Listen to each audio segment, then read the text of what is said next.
Today is the last day of the Granny-like jam.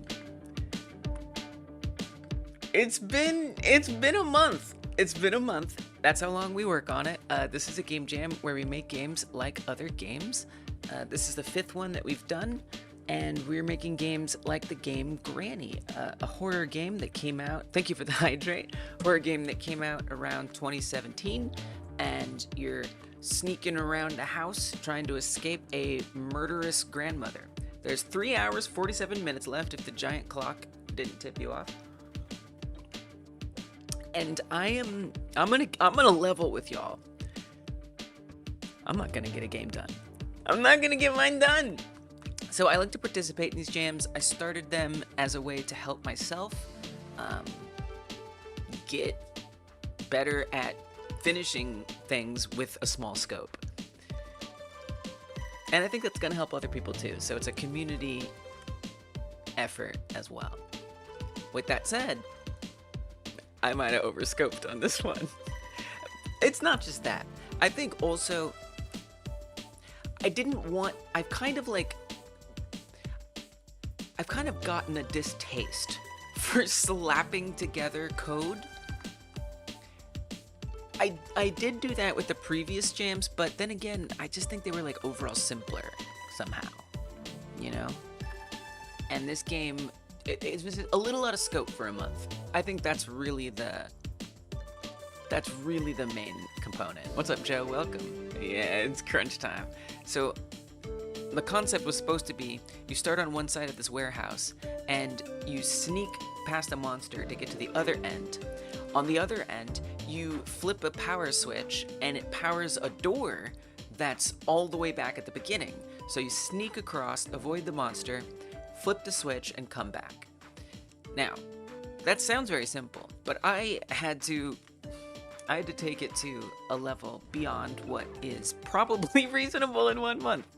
And I thought, well, let's have climbing on shelves. Let's have boxes you can pick up and put down and stack, which the stacking isn't really set up, but technically we can make it work, which is actually pretty amazing. But it does still kind of work, but not really. So those two things I think that was gonna take that takes some time because I had to manage, are we hovering over the shelf or are we hovering over the boxes? And make sure that agreement was good. And so I think the other big component besides scope is I wanted to make this game cleaner. I wanted to try to like develop habits that are good for making a game.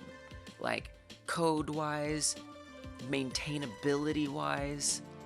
There was just so much that I put into making the code nice. And that also slowed me down. But maybe I just want to give this game the love it deserves. Maybe I do. So I am going to keep working on this beyond this jam, because I think this game deserves it, and I think it will be a fun, cool game once that time comes to have it be done. So I'm going to keep working on it. It's not the end. With that said, I'm going to try my best here today, right now, to finish a remotely playable version. It's a fun challenge. I'll take it. There's our monster. It's a fun challenge that I'm interested in for sure. But with that said, oh yeah, maybe the monster could climb too. With that said, I'm gonna try. So instead of focusing on making sure the climbing is perfectly functional and the boxes are perfectly functional, I'm gonna do that gameplay loop I described right at the top, which is you go flip a switch, you come back, and you escape. That's gonna be my main focus. Now the monster needs to be able to kill you, so I'm gonna try to focus that too, in only 4 hours. So wish me luck. If y'all were planning on joining the Game Like Jam, of course, there's a link in the description. Or sorry, let me rephrase that. If you all did join, it's a little late now. A 3-hour jam, 4-hour jam, good luck. If you'd make your game, it's time to submit. It's time to submit. That deadline can creep up on you. So do your games, and after that, we're gonna have a week of voting. So we are right on that last day, that big red 30 dot. We're right there. And during this yellow voting section, there will be voting. Everyone who submits will be able to vote on the other entries. And then on the 10th, October 10th, we'll play all the games on stream. So that's the future that we have in mind. Now for the present. I've also not been getting a lot of sleep lately. And so that's why I've been starting the stream so late. Because I've been sleeping during the day. I don't know what's going on. Alright, so this power box right here. This is supposed to be the thing that you go towards. You flip this switch, and then you can escape. Johnny says, dope. This is/was a fun jam. Also considering working on it more after. Yeah, because this is the first, hey Toman, this is the first person game that I've made. There are the collab dev streams that I'm doing with Dungeon Martian and Pierogigon. We'll be continuing those in October, likely. And that is and has been first-person games. But this is really the first-person game that I feel like I've been making and I've made. And there's just a lot of details that I want to put in it and controls that I want it to have that feel good. Yeah, I feel that, Johnny, wanting to keep working on it. I just do. So I'm definitely going to. I will be working on it in the member streams. So I'm going to try to post updates, share with y'all in the public live streams. So every Monday there's a member and Twitch sub live stream. I'm going to work on it there. The only reason I'm doing that is because Tuesdays and Fridays. Tuesdays are already reserved for... What's up, Insane? Tuesdays are already reserved for JavaScript. Fridays are going to be collab dev. So I'll say this. If the collaborators can't work on the collab dev game on one of the Fridays, then I'll work on it publicly. But I'll keep you guys updated about it. But I'm going to do it in member stream, so I'm going to keep working on it, and I'll keep you updated on how it's going. With that said, let's do a bare minimum here. Next time you're going to make a game. Nice. That's all right. I think that you will be able to achieve that in Scratch. The next game is going to have, the next game like Jam Game in November is going to have much less potential scope. Obviously, we can scope our games. Even the most simple game, we can scope it beyond what is reasonable. But I think Granny in particular lent itself to kind of going a bit on the overboard. You know, because again, it's a 3D environment, first person view, there's interactables. The current version of Granny is quite a large game as well. Pawn is not making it in time. I mean, I think that is like a common story this time around. Maybe it's the time of year. I'm sorry to hear that, Insane. I don't know about Pawn, but I know I'm gonna keep working on my game like Jam Game. Heck, you know what, Insane? Maybe we find a way to work on it together. You know, like that could be fun. Another branch of collab dev. You know, we'll see. Here's the thing: you don't watch me for the game. You mainly watch for chatting. Keeping it real. So yeah, I think that the next game like Jam Game is going to have a scope that is not as tempting to overcomplicate like this is. So get in on it. November will be the next one. All right, so I want to get this power box working. I also need a door that you actually take the power box, or that the power box opens. So I'm going to...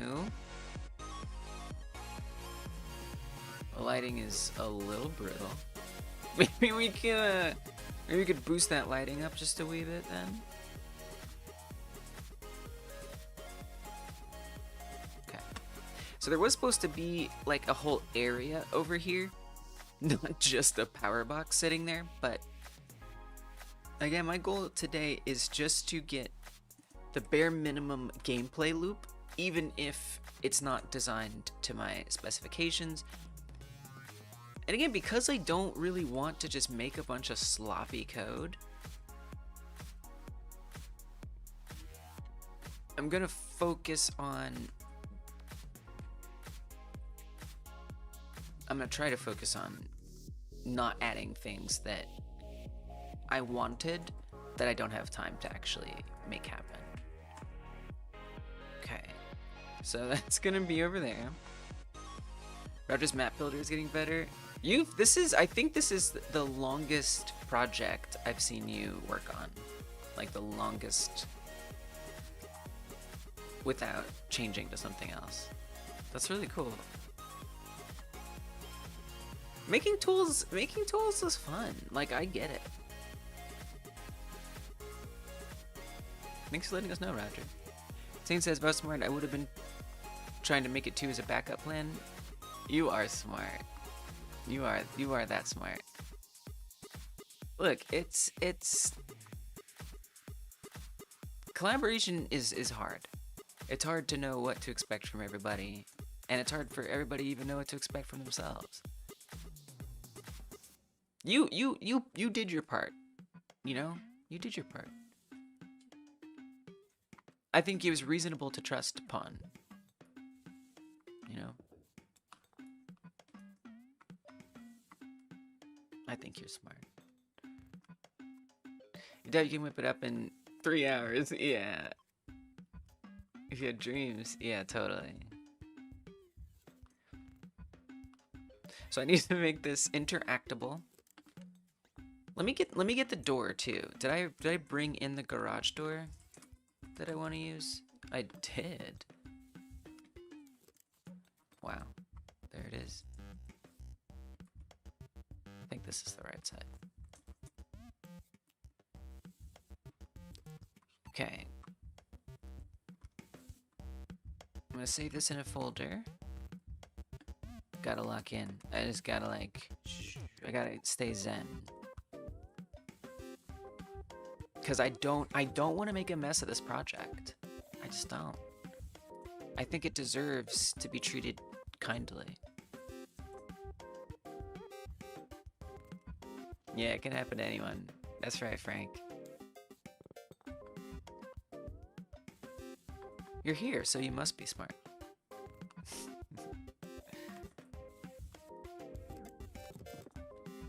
Okay, I actually don't want it all the way over here, though. So, it would be near the start. I actually needed to expand the size of the level a bit. So I'm not going to worry about this being, like, perfect what I would have expected and wanted, arrangement-wise and stuff. Again, just to make sure we can get it done. Good luck with collabs. What was your other collab that had bad luck?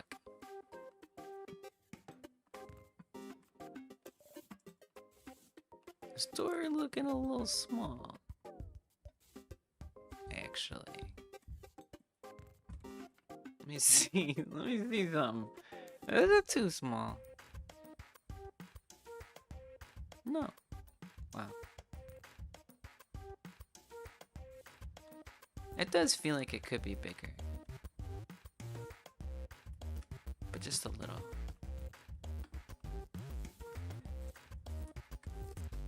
Now I believe, yes, that it can even open. Which I guess we wouldn't want it to be visible above, so we should probably sink it in more deeply or something.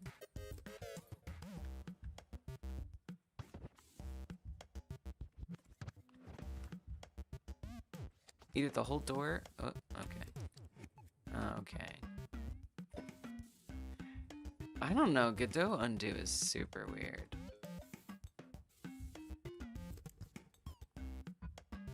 It's the weirdest. I don't really know. I don't really know what its deal is, truth be told. press undo a few times and it all falls apart. Hey, what's up, Amine? Thank you. Hey, JJ. I've resigned myself to not getting it done in time.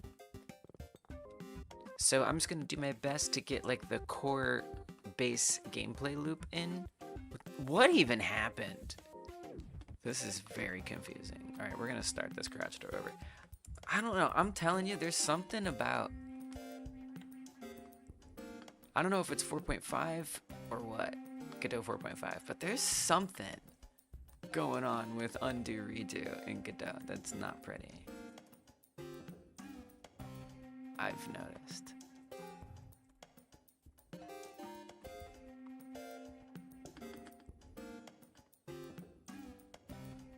I hope it's not angry at me that I deleted the door.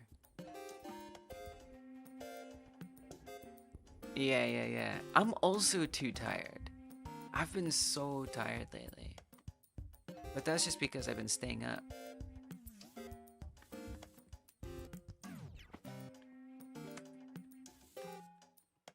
Yeah, don't worry about it. You're supposed to be a writer for a visual novel. You were the last person left. Failed to lack of communication. There was a big dreamer mega collab.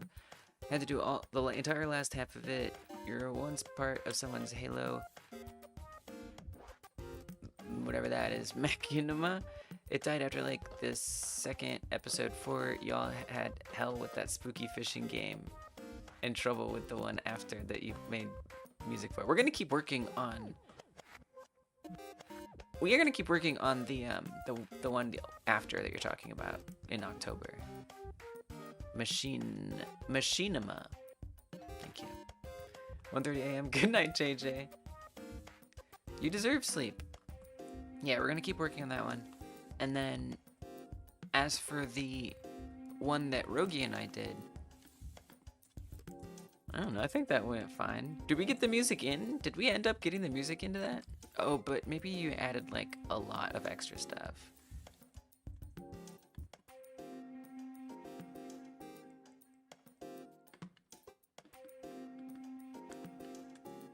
I don't know, I don't really view things like that, but I understand that you are kind of coming from this place of like needing to trust or something. But I don't know, to me it's like maybe my version of trust is different. I don't necessarily expect to trust anyone, so I just don't trust anyone. And I expect that I'm going to, if I want to collaborate, I'm gonna have to be ready to pull the most weight.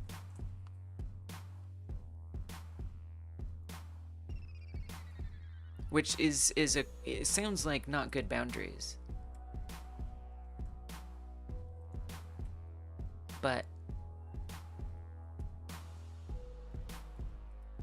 I didn't say that I was going to make it happen. I would, but I still expect that I'm gonna have to pull the most weight. You're bringing the bad luck, Kavi. I don't think so. Maybe sometime.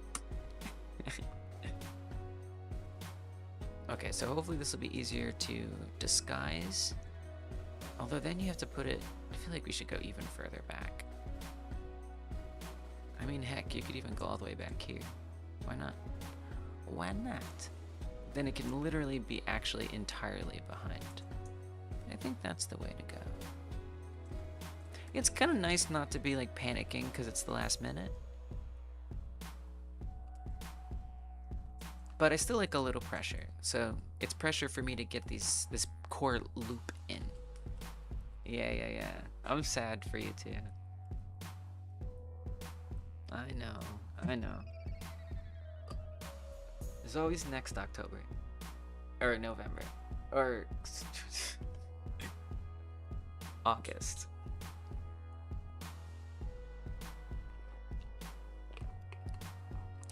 Yeah, I mean, I think like beginning to develop your process for how you make things is really important. Even if you don't finish something,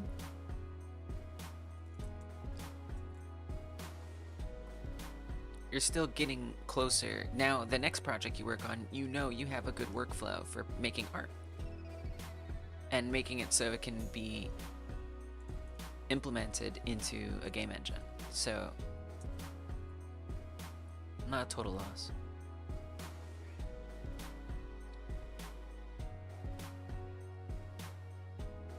Can blow up a gas can. Nice. And Granny. Maybe Unbound will have HTML5 export by then. Maybe. Definitely maybe.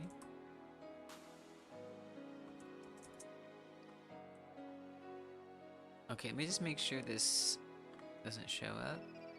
Again, I don't want to be too sloppy about it. Okay, that's definitely clipping. Yeah, pretty unlikely.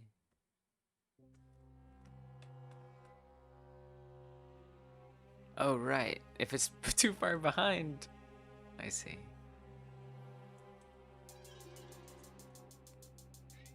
That actually makes a lot of sense.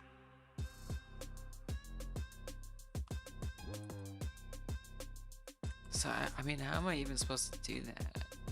I mean, I could add like some way, maybe like a stencil buffer to make it like invisible as it goes up.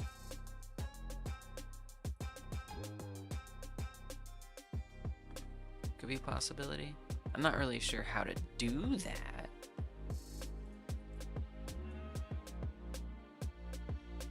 It could also just go over the top. That might be good enough. See, normally I would take the time to put care into learning, okay, how do I use a stencil buffer to make it invisible? But I'm not gonna worry about it. Let's just get that door going up and down. Oh, it is a button too. Did I get the button in here? Oh, it's built in. Nice. Great. So that's going to be an interactable, as will be this box.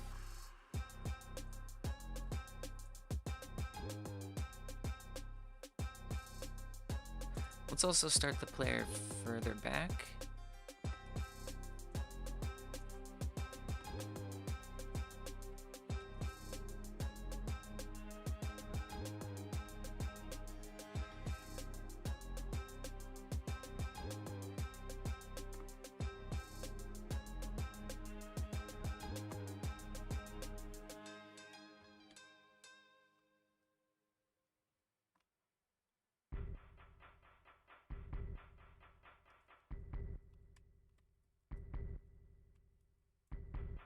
Beat Granny too.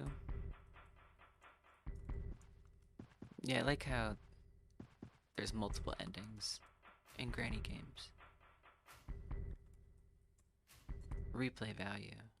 It almost becomes like achievements or something.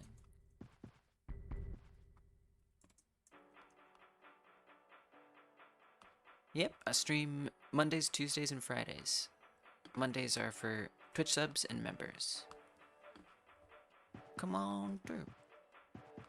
Okay, let's see how this looks in game. Obviously, there's some shadow funkiness. Yeah, it is funk. There's, I mean, look, I've resigned myself to not finishing the game. I'm not gonna finish it, but I'm gonna keep working on it after, in the Twitch sub and the member streams. Because I think part of the reason this has taken so long is because I just like care about the game. Like I'm excited for this game to exist, and I don't really want to be sloppy with it.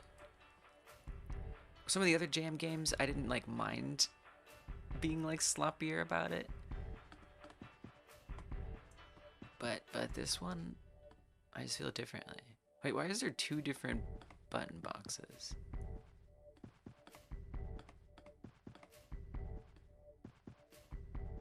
I don't know. I think this one might be a mistake. Let's remove it. But for now, we'll just hide this. Yeah, thank you, Spunk. Great progress, looks good. Don't blame me for wanting to put more effort. Yeah, I do. Yeah, exactly. I've just been like kind of taking care to like set up the code in a way that I think is good, instead of sloppy. Because, you know, something, I really want to make games like this. Like, I like doing little, like, arcade type games, which are pretty much what I've done for the past, like, those are all the games that I've made for the Game Like Jam. Maybe the balloons was less arcadey, but still. That timer ends at 11, not 12. 11 our time zone, but everything in Hyper Game Dev is Eastern time zone. So yeah, it's 11 o'clock in Central time zone, but in Eastern time zone, it's midnight. Joe, I did not. The only thing that I made model-wise was the monster. And there's still more I want to do with the monster, but...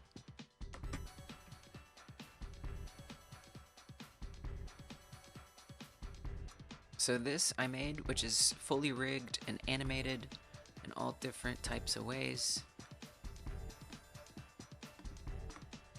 It's different poses and animations and stuff like that. So this I made, but everything else I got from an asset pack. First time I've used an asset pack. And it was okay. You know, it was okay. I find that asset packs tend to skew very high textures, like high resolution textures, which I think is kind of weird. But it was ironically a way I was trying to save time. So I could focus on building the game more. And I still ran out of time. So yeah. These I did not make other than like modifications as needed. That's double buttons. You had a wild idea? What is it? Okay, we can delete this. I did kind of miss making all the assets myself. But on the other hand, I kind of don't. And then I wanted this generally to sit a little lower.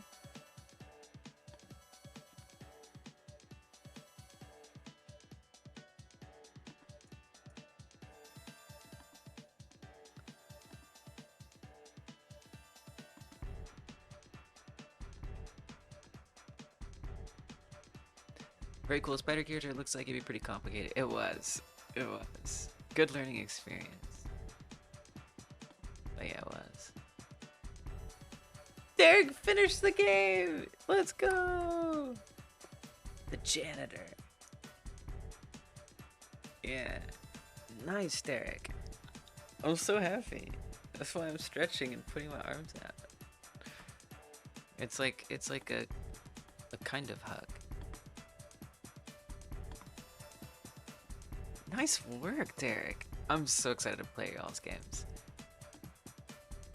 I'll be playing them during the voting period so I can vote, but it's a little low. But October 10th will be the playthrough stream. Doing it in dreams, recording 10 plus videos and making it a choose your own adventure via YouTube videos. Whoa. That's pretty cool. That's very unique.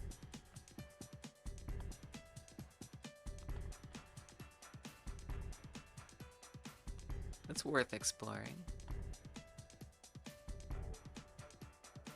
Yeah, you could probably get that done in 3 hours. Oh, it's still a little low.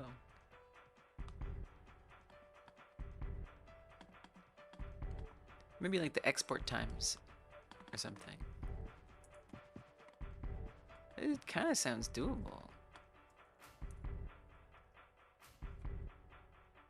Yeah, play them all. Right, because you like Granny, so you're gonna be a great judge. Although, technically only people who submitted can vote. But if you play them and leave comments, that's gonna help everybody out so much. You know, not only boost their game, but help get them feedback as well. And then on October 10th, we can hear about your thoughts on each one too. On stream.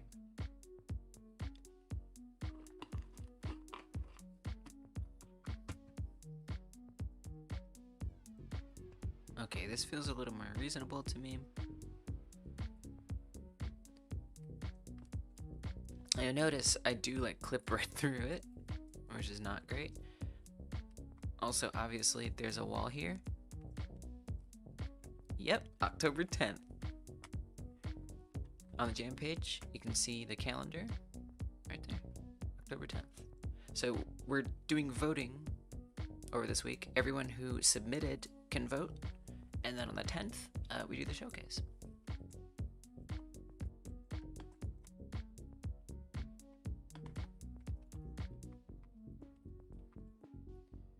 So what I'd want to try to do is put like a black texture behind there.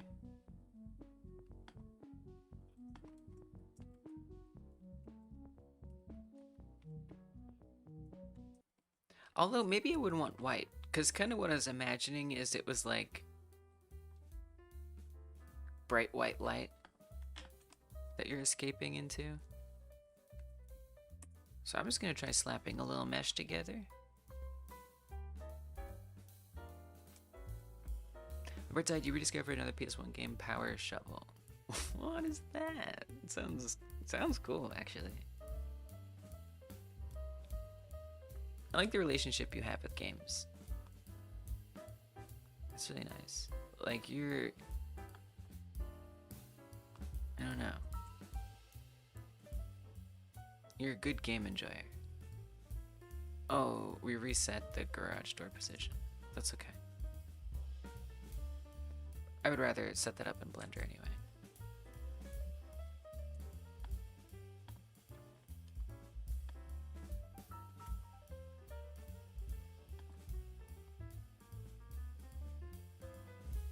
You control a excavator, and you make curry and destroy cars and scoop dirt. That sounds so wild. Wait, that sounds awesome. Hey, Proton. Oh, it's like that kind of shovel. Gotcha. This looks awesome.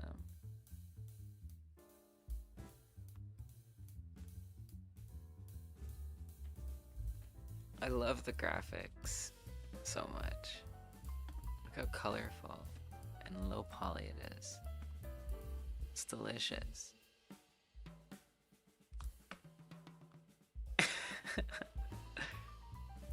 Not a lot, Proton. I've resigned myself to not finishing this game in 3 hours, but I want to keep working on it beyond the jam because I think it's going to be a nice game. But I need to I'm gonna try at least the next 3 hours to get the core loop.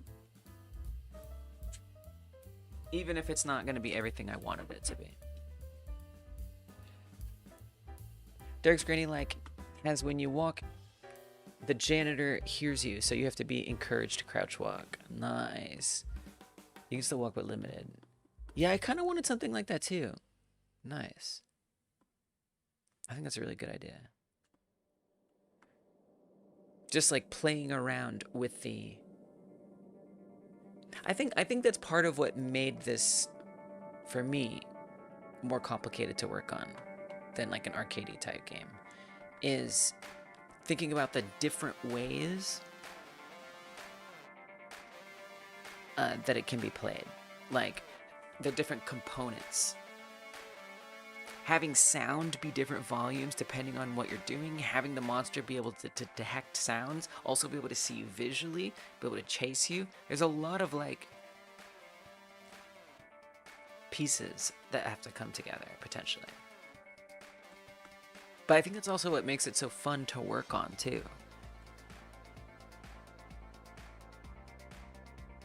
I never submit my games.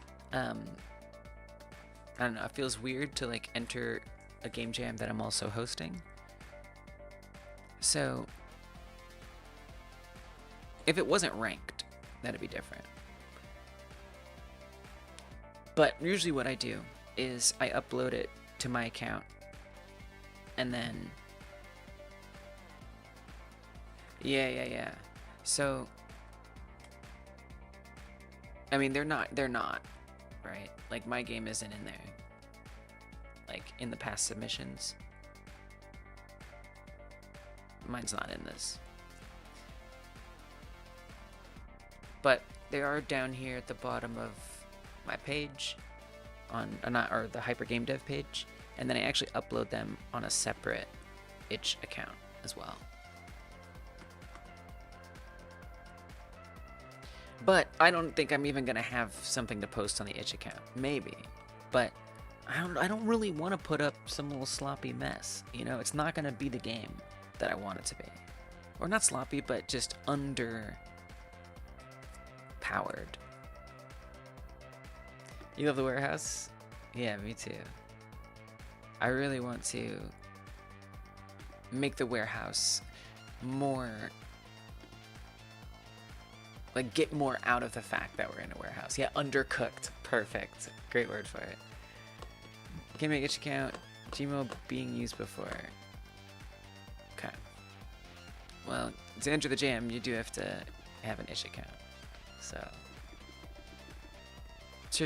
I'm sure you can figure it out. Okay. Right. Art's twisted in two. You want to finish it, but it hurts it won't be in the jam. Yeah. And I wish it could have been. Burned On didn't finish your jam entry in time either, but you know the guy running it and already agreed that you deliver it in the morning. Nice. Right, so you pretty much had it done. You were just like, just a little not there yet.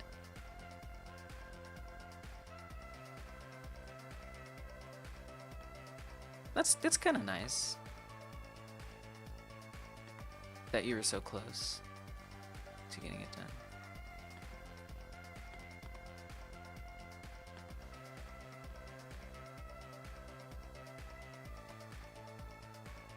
Why does that snap the way that it does? You don't want to snap.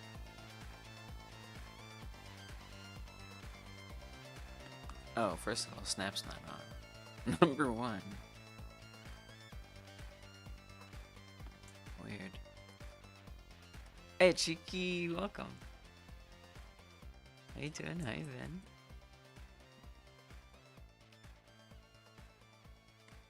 I'm very confused. Why does it not snap? It's definitely the kind of things that slow me down. It's like being curious and wanting to learn things. But I kind of hate giving up learning how to do things the right way. Just because I want to hurry up. Nice toe, man. Well, I guess for whatever reason. Again, asset pack, right? So, like, I think some of these parts aren't necessarily set up the way I'd want to the specifications I usually hold my assets to.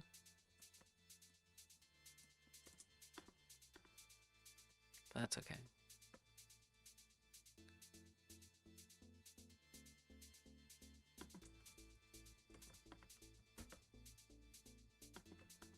Chica's doing good. Excited to play the game.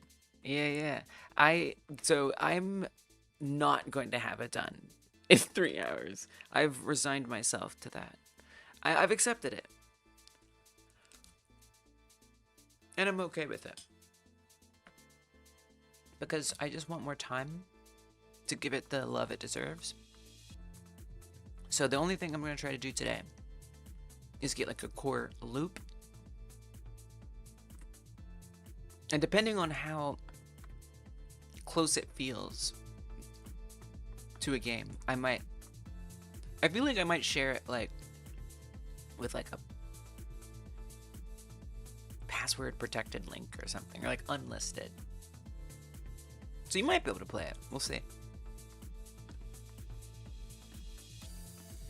Plenty of time for that.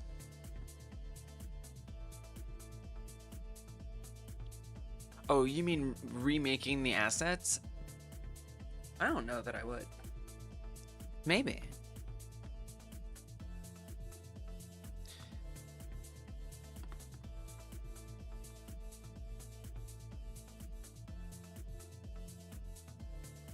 I did kind of realize I might have wanted to use the asset pack as like inspiration and like kind of borrow from it.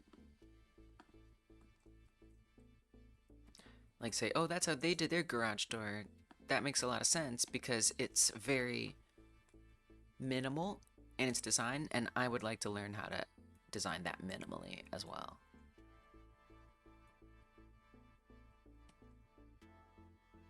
Spending most of your time learning stuff and all that. Yeah. Proton got their game almost there. We streamed 28 hours in 33 hours. This took a little break. What? Dang, Proton. Proton has a cool stream. Proton on Twitch. When I've dropped into your streams, it seems like usually you're playing like videos and music from that were made on that were like demos made on some like maybe like hobby hardware. I don't know. I'm gonna describe it in a way that's wrong, but it's really cool. I'll give a shout out to you, Proton. Let me find my way to do that.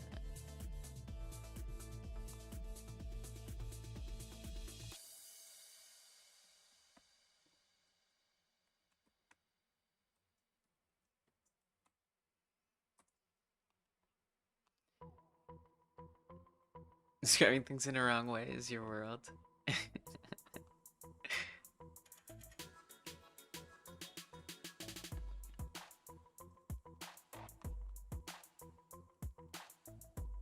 It happens. It's okay.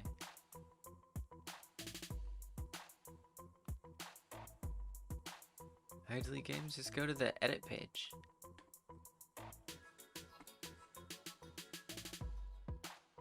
So like, right here, this is a page. What's up, Rorik? Welcome. So you click on this published button right up here. It is kind of sneaky. This is one way to do it. Go to the game page, click on this button. It might be draft, it might be something else, but click on that. And then delete games right there. Boop. You can also switch it to draft, which will make it effectively invisible. But yeah, if you want to delete it, right there.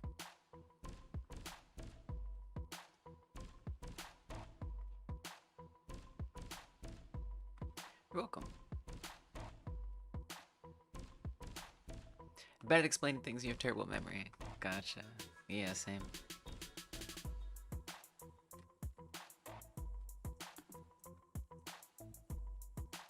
Old cringy game.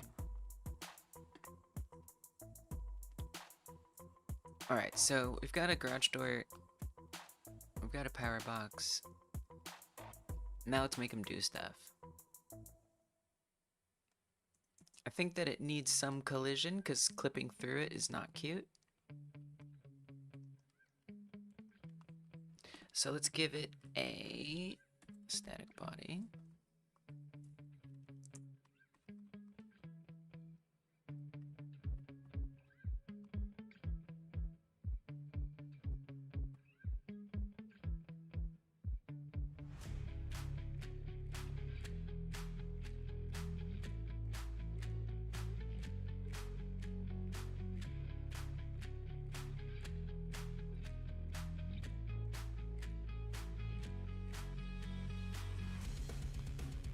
Look at your demo progress.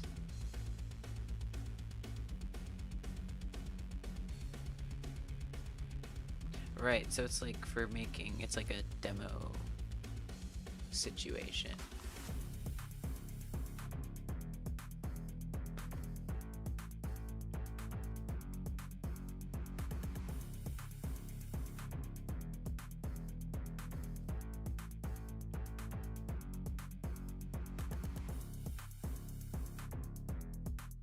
trippy.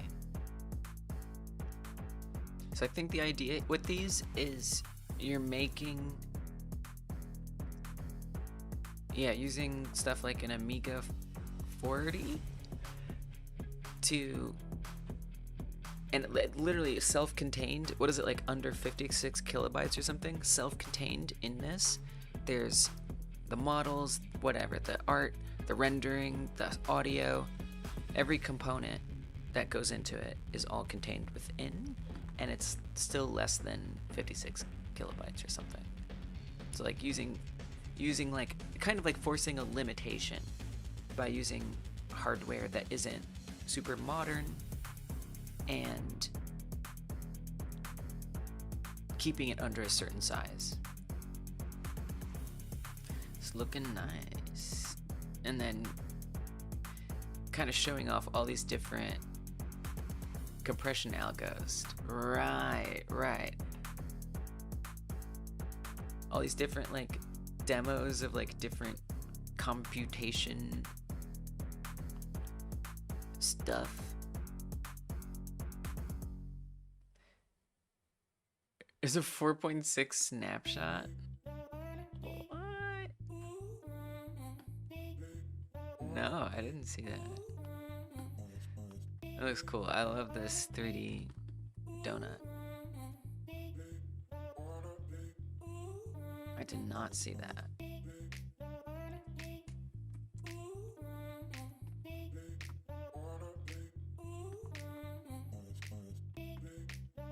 They're busy. Drag and drop export variables. Okay. High control focus when given a mouse input. Cool. Remove prompt to restart editor after changing a custom theme. Cool. Alright. They're getting somewhere, little by little. It happens every other month, so the next one is going to be in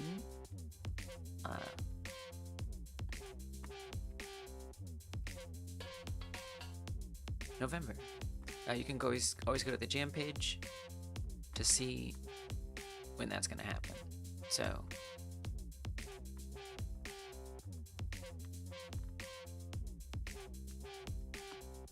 oops.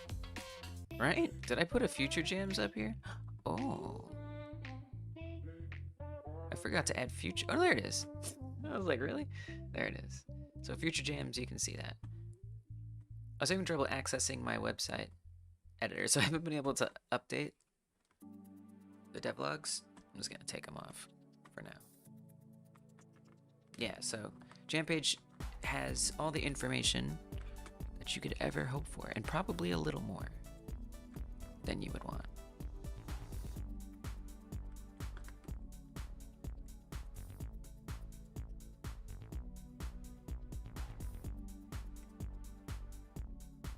But that's okay.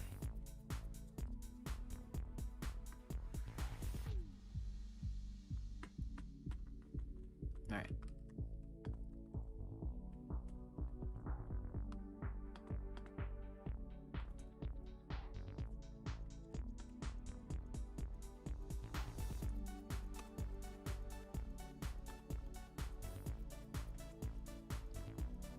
Make this a box.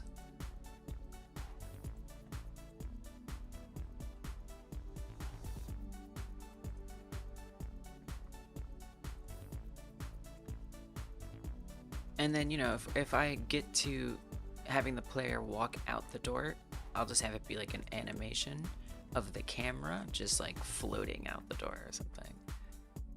That way I don't have to turn off collision or something like that.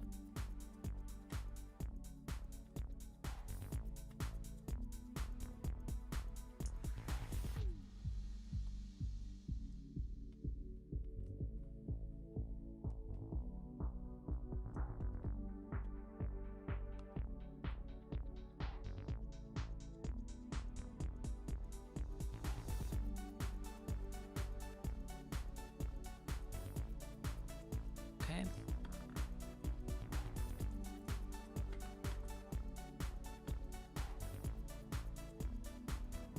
One is the player.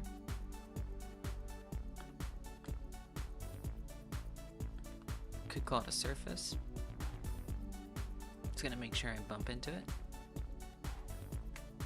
Yeah, we've had a lot of scratch games. Turbo Warp seems like a popular one folks use. Okay, now we bump into it. As for the button, we want to get a little more intensive. So this is where things could get tricky. That's okay. Was it an area for the... This is...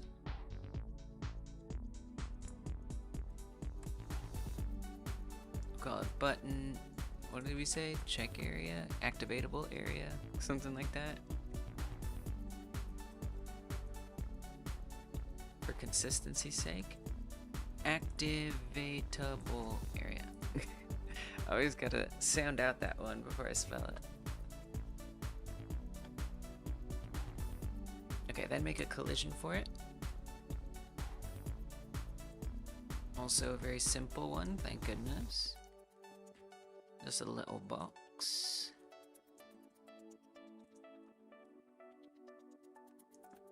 Might even be good to make it like a little bigger.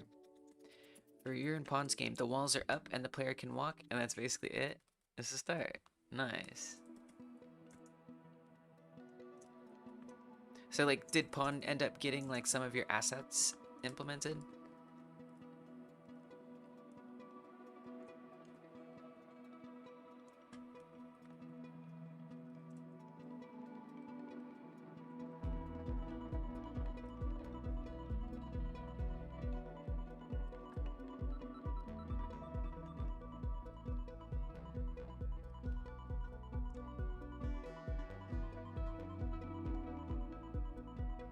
Backgrounds and player character.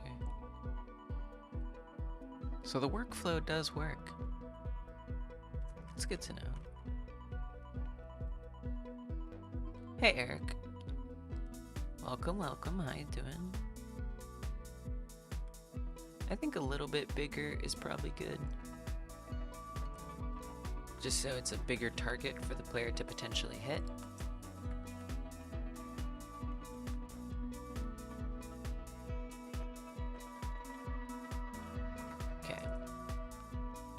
Now this will be on the activatable layer, which I think is 7. Activatable box. I guess we make it its own. Oh dear, things are gonna get complicated. Okay, so we're gonna call this activatable button. The jam out of range, you'd like to target Halloween next. Yeah, right? I mean, that was kind of what I was hoping, is that we could start or finish something in August. September. I keep saying August. September. It's September. I'm tired, y'all. I'm tired. I've not been sleeping enough lately. Finish a game in September. So that way in October, we'd have a game for Halloween. It's a good next target. You're cursing me with, you must feel a scratch as soon as you find a comfortable sleeping position and forget what the position was after leaving it. Hate that. Hate that. Even just like getting up to use the bathroom or something and coming back. Like, what was that? What was it? It made my neck feel so good. That is a curse. How dare you? You monster. So this is where things might get a little complicated for me. I need to add... Wait, why didn't we do 7?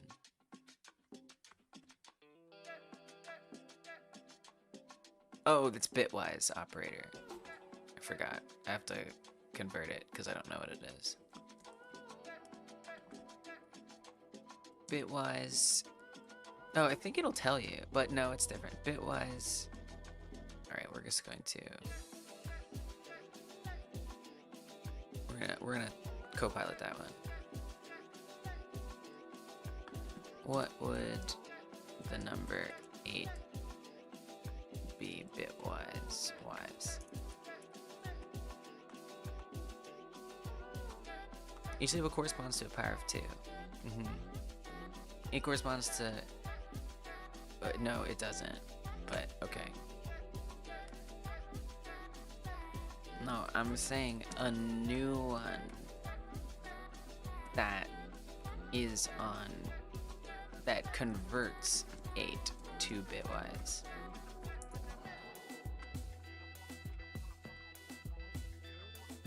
One 3.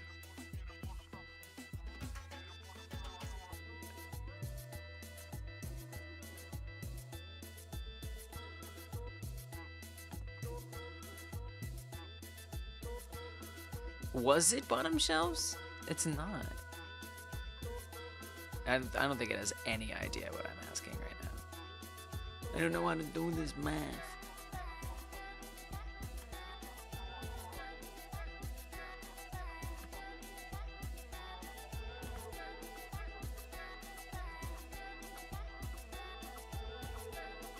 Let's try this.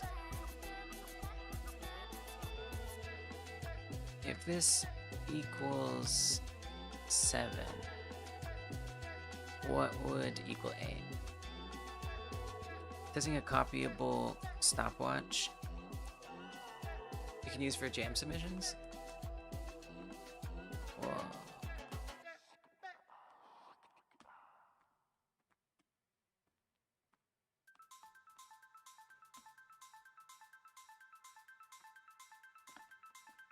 It seems like it's always less. It's like 1 less. Is that as easy as it is? 0, 1, 2, 3, 4, 5. Oh! Yeah, I had it as regular numbers before, but because... Actually, I don't even know if I need to keep this like this. This was for a custom distance check that I was doing. And it required a mask to be bitwise, so I just looked up how to convert them. But it's not something I really care to understand. So this would be 7. That's not that complicated. A grid system. Nice, what for? Grid stuff can be tricky. Eric, what do you mean a stopwatch for damage submission? What does that mean? That's interesting. Okay, this one is activatable button. Alright. So there's also a function here that automatically groups everything that has activatable in it.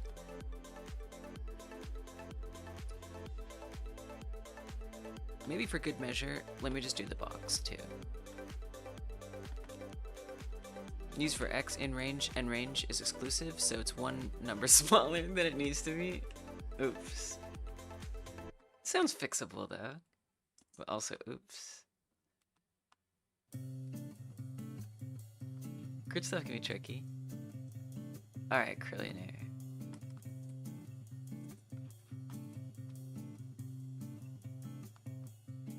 A built-in tracker you can use that shows when a certain action started, and there could be multiple actions at the same time.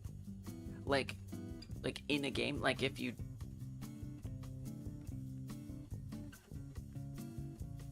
How does that correspond to jam submissions?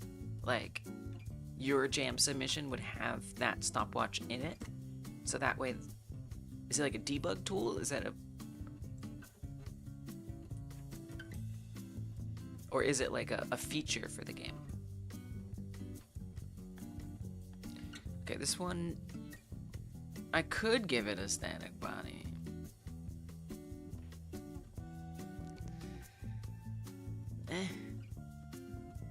I don't think colliding with this is gonna be that big of a deal.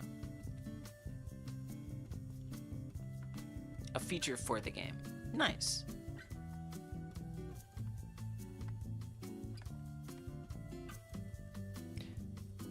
Would that timer be shown to the player or like under the hood kind of a thing? Sounds cool. made a grid object, and it makes a grid of these, and these grid objects can be any of the possible blocks you need. Pi minus rats. Pirate, right, rat game where you build a boat. Awesome. Pirates. Neat. Usually visible to the player. Nice, Eric. That sounds cool. Thoughts on JavaScript versus GDScript? I think I'm still learning JavaScript to really be able to make that assessment. But I'll say this. When I stopped using JavaScript for the Game Like Jam a couple weeks ago, you know, because I'm still going to practice JavaScript next month and onward, but for the last couple weeks, I've been focusing on Godot. And when I just like wasn't doing JavaScript, it was like, I felt relief to be back in GDScript. But I'm not sure if that's because... Oh, Minecraft was made in Java. Oh yeah, Java edition. That makes sense. But I'm not sure if that speaks to like JavaScript versus GDScript as languages, or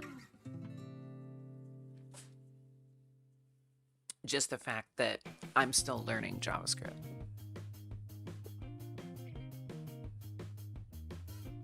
So it's kind of hard for me to say.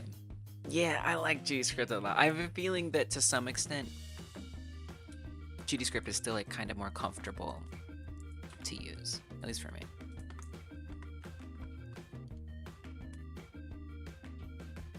Microsoft was relieved making Bedrock Edition in C#.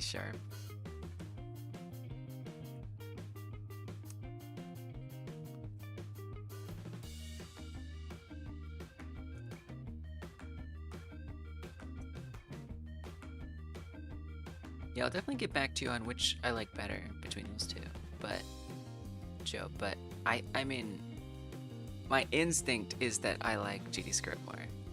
But it's different because like what is it that I value? What I value about JavaScript is that it's so widely used and therefore is a really valuable tool to know how to work with. Whereas GDScript is completely limited to Godot. So I think that's a big downside for GDScript.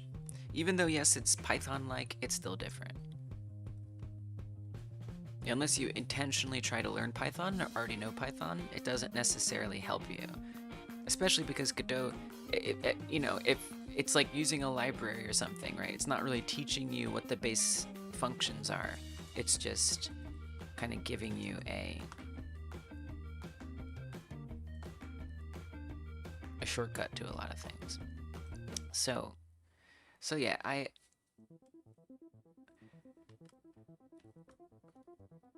the reason I wanted to learn JavaScript was because it's so ubiquitous, and there's so many ways that I can apply it. Whereas GDScript, again, I'm completely limited to Godot. But in terms of like using and feeling comfortable,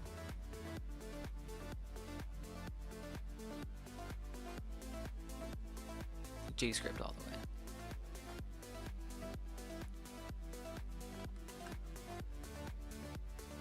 Lua, nice. I barely learned Lua, but it's definitely a good one. Used in a lot of things. Also very popular, so learning that is very transferable for sure. And I hear that it's like similar to Python in the sense that it's like reasonable to learn first. Something about JavaScript.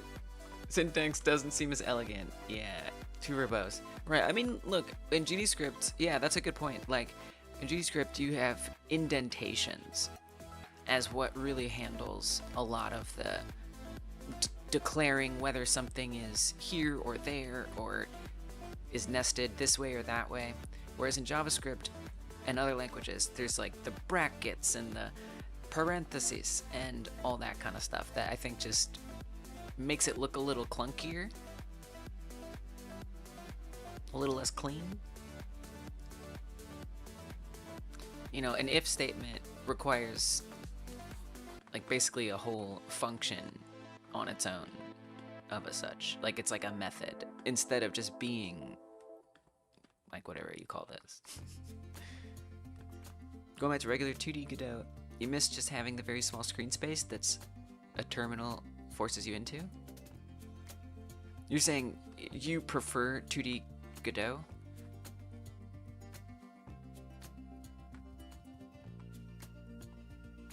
You don't have to make any grids or nothing in terminal games.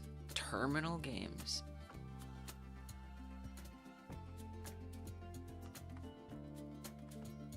Why are you calling it a terminal game?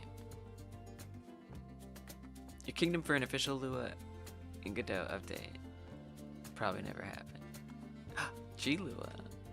Nice. A white space programming language. Okay.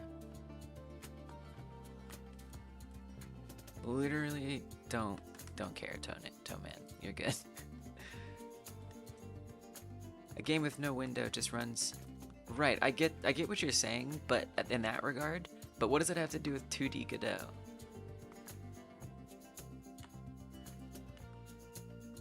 Okay, I see what your sentence is saying. Your sentence is saying that you are currently going back to regular 2D Godot, but you miss having terminal. Okay. Interesting. Alright, so now I have to implement this button. So in order to do that, we need it to be detected. So there is a way to do this. What I'm not sure of is if I'm going to pull it off without getting stressed or getting into a coding hole that I enjoy but isn't productive.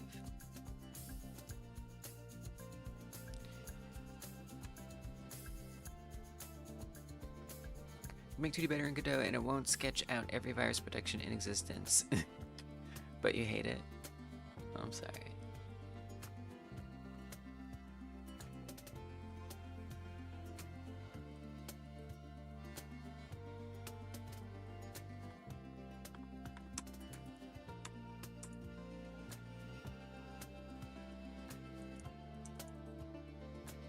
So this is only... I see. So this is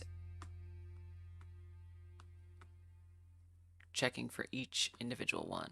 So I would want another section here for the button and the power box.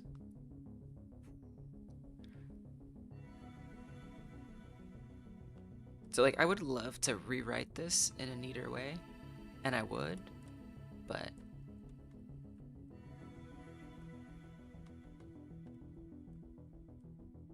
remix on Scratch. Yeah. I mean, isn't it basically just copying? It's like duplication. Copy paste.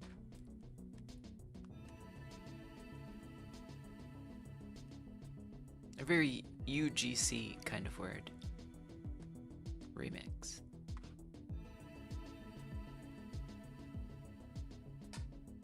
So this is where the shelf used to be. And I think the reason why this isn't here is because this is handling hovering. This is handling which one is active, and I think I added this after the shelf was changed to being detected a different way.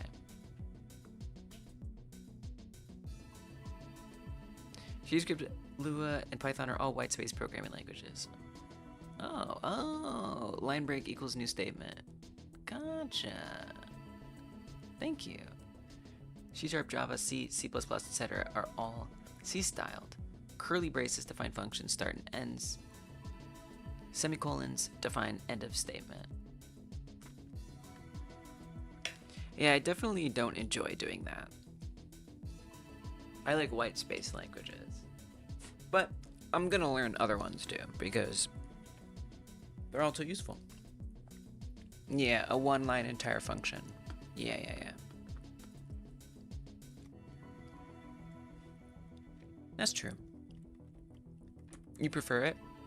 Yeah, that's why when Joe asked that, I'm like, I don't know yet, because I've been using GDScript for a couple years now, and JavaScript I just started like a month ago. So perhaps I'll start to appreciate it more eventually. It's annoying to you? I mean, maybe that also comes from like maybe you first learned a C-style language.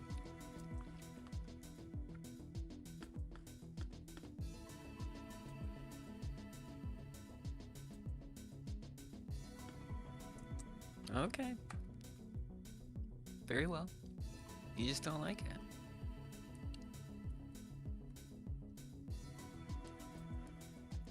All right, locking in.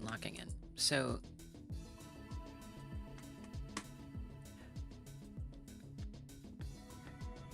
I feel like this is also checking to see which box is closest to the player.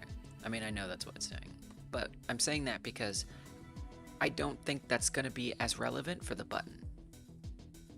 I mean, unless you carry and stack boxes on top of the button. But at that point, you're just nerfing yourself. Like, if it doesn't work right, that's on you. I don't care. So, I should have put this in like its own place potentially, but it's okay. But then it's just making sure it's not empty, and it gets all the overlapping bodies. We'll see. Hey gamer, welcome.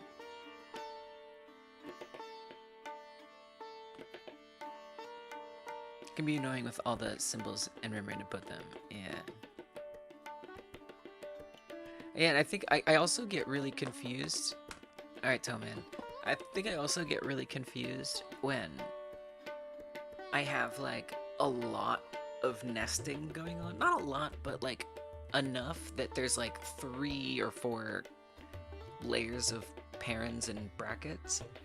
And I have to like really take a minute to focus on, okay, which parent, like even if it's only a couple, like I gotta make sure the bracket is outside the parent or is it inside the parent. It's just it's like a lot of like things to remember there. The language called B kind of makes sense. I'm doing a good gamer, thanks.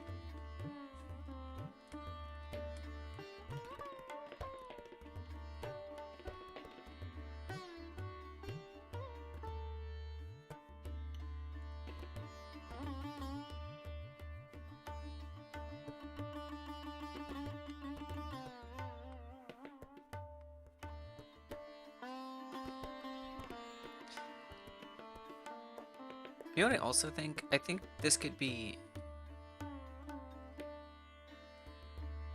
lumped together. If we did a bitwise OR, oh, I think that's what it used to be. That's what it used to be. It used to be a compound or combined.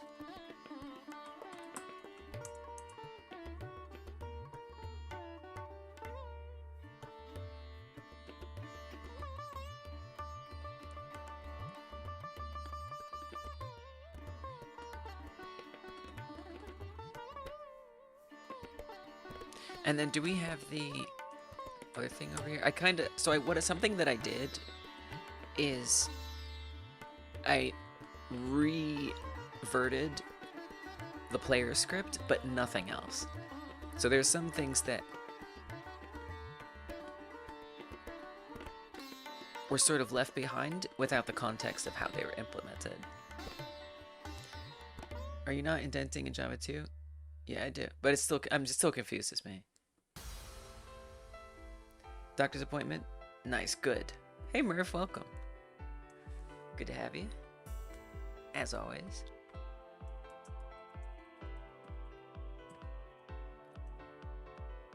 Yeah, but it's still, the indenting doesn't really help me because it's like, I just think it's absurd that I have to do both indenting and the wrapping. It's just, it's too much.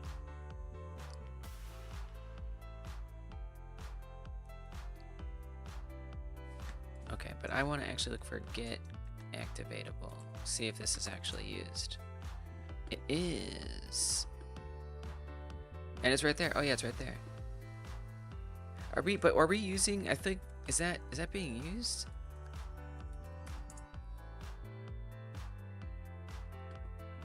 It is.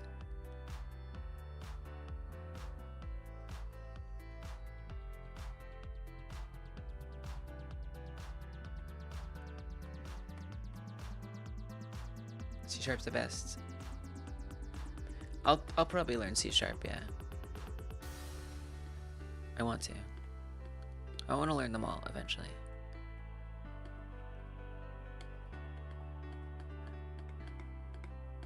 Thanks, Merv. Merv makes a good point. Hit the like button. The bot will eventually respond there. No, it's just slow on YouTube. It's a lot faster on Twitch for some reason. There it is. It's true though. Hitting the like button helps a lot. Merv and the bot make excellent points. If you're watching this on YouTube and you haven't thumbed it up, give it a thumbs up. Helps a lot. Thank you. And if you're on Twitch, I don't know, follow? Okay. Nice, Eric. Oh, the negative. Oh, sorry, I forgot. But I remember, I saw you say that. Nice.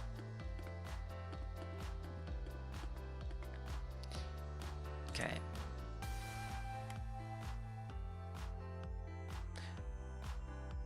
And what does that return exactly?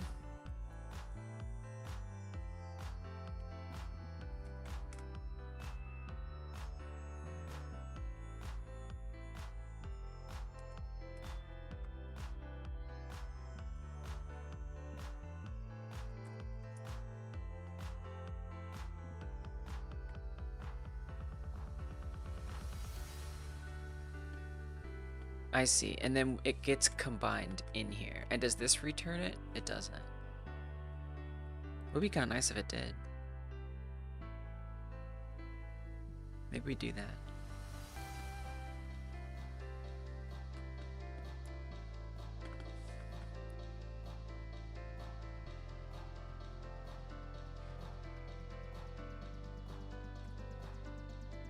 So let's say it returns an int.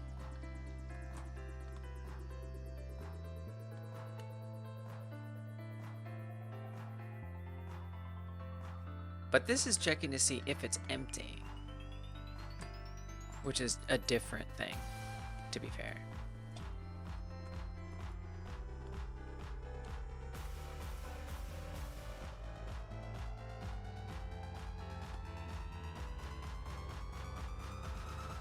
Whereas this returns an array of integers. So let's do this. Let's say return activatable masks.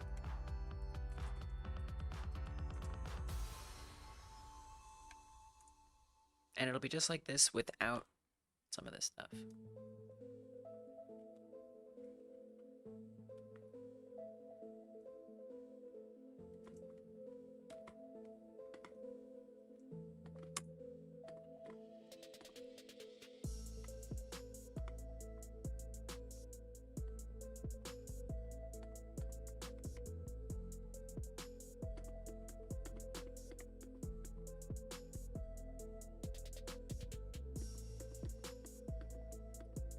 Wow, the entire history of programming. This makes sense that it's dense.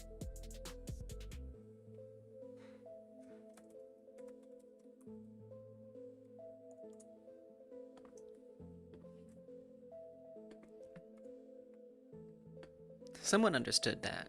Denser than ultra kill lore. Someone, one of y'all got that.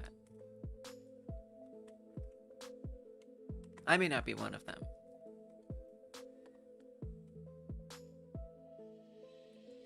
So then we put that in here. Well, I surmised that much. And we're gonna say return activatable masks. Okay. We'll see how that goes. Let's see if it's broken just with that change. No one leaked this? Enter brings you to debug mode. Nice. Okay, so that button's not ready to work yet. Nice. Great.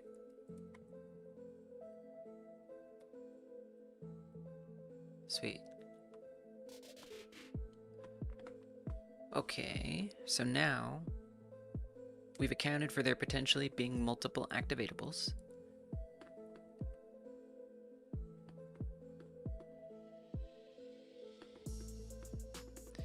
This is good.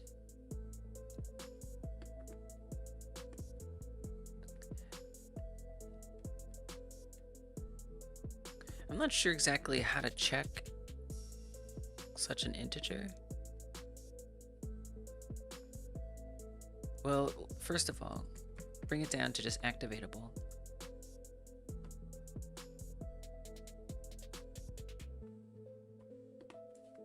There you go. Now it's generalized. Assembly, yeah, that makes more sense. That squares with what I understand. That would be hardcore. I don't think I'll ever learn languages like that.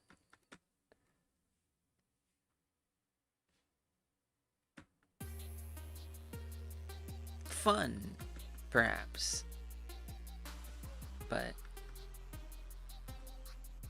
don't know if it solves problems I need solved. Menu, super cool menu for people/window.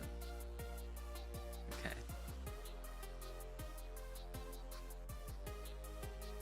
Is that some language?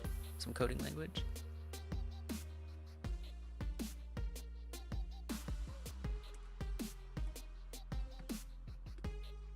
It's tough because I don't have like a base class. Let's make a base class.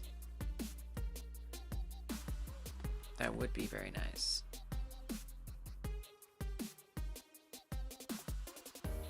Because before, the shelves are still activatable, but they're just different. So I'm gonna just make really not complexly here.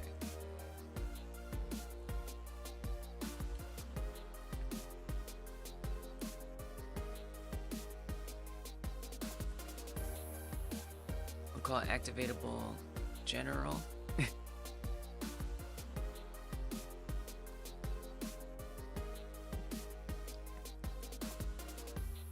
This also is an abstract class.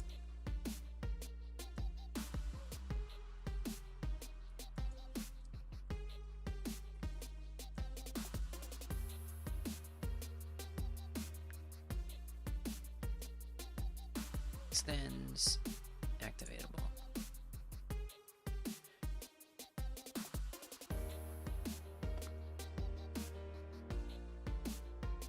So hopefully this will bypass the requirement, because activatable is itself an abstract class. But since this is also an abstract, it hopefully won't get angry at me. Because for example, if I remove one of these functions in one of these other classes that derive from activatable,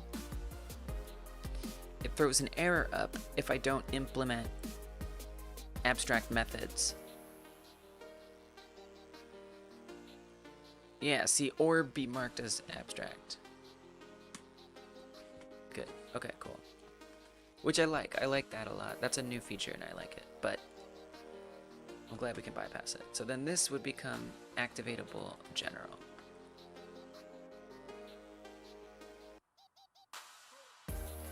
So the advantage of having that, if we come to this button, what do we like to name these kind of things?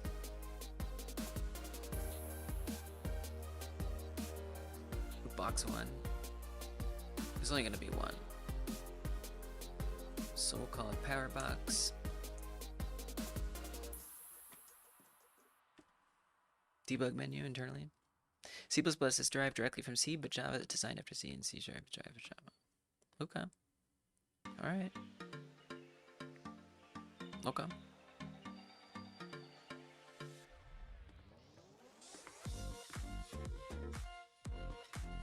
So I want a script on here.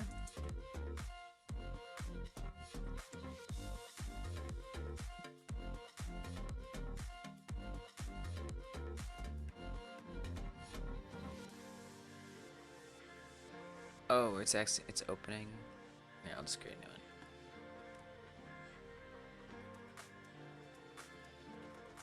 one. Parabox. I think you want to call it activatable though. Oh, but really it's just button. That's what you want. No, this is Powerbox button.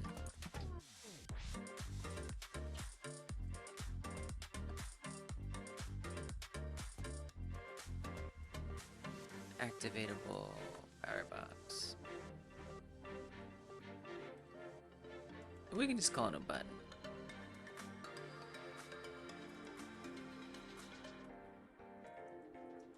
Activatable button Powerbox. I mean, let's just call it button.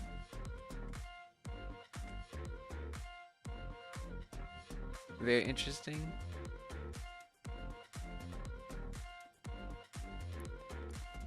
Fortune 500 companies stealing each other's ideas. Yeah, right? Exactly.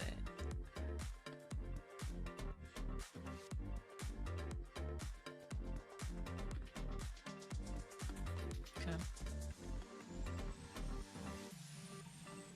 Okay, so then I'm gonna attach script.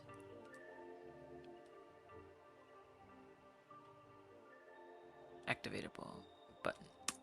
Okay. So this is the kind of things I'm talking about, where I'm taking care to like name things right, put them in the right place. That's what I think has slowed me down the most. But you know, I think by trying to adopt better coding habits and building my project habits, sure, now it's gonna feel slow, but I hope that I'll get accustomed to it and it will become easier for me to do. Faster. But I don't want to just rely on the old sloppy ways.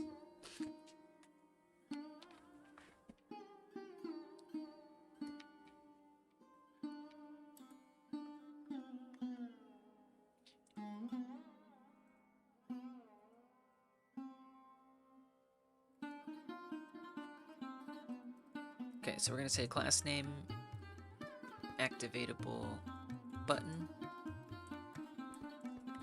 extends, activatable general. So that does mean I have to add a bunch of these functions on here. That's okay.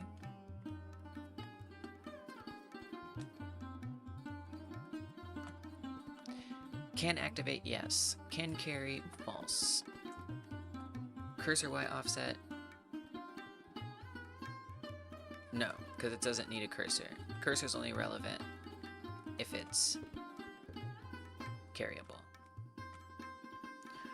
Ooh, might even want to put that as a parameter, actually, to can carry. Don't goof out on me, internet. Be cool. Be cool.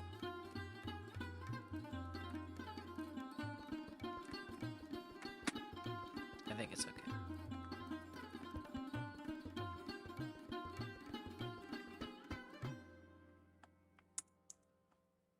When we press the button, for now, let's just print something. First, I'm going to make sure I don't have a bunch of highlights everywhere. That way, it'll really pop in the debug print out.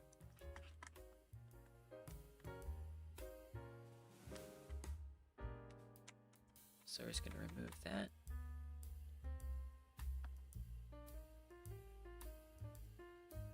Same thing there.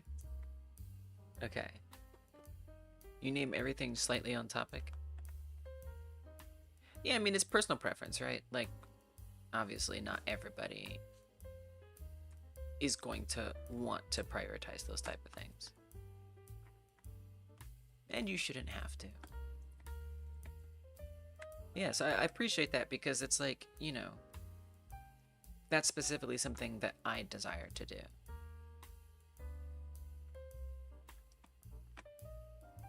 And I could change my mind. Your variable is called gay. Alright.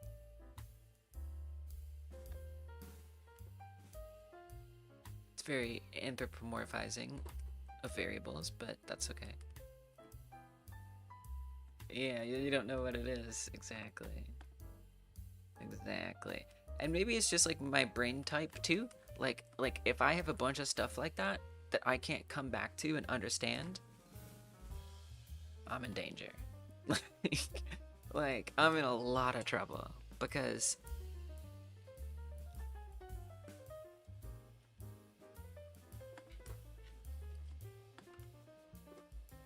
I'm gonna just get burned out trying to work on it and refactor. I guess it's just my personality to want to like make everything clear.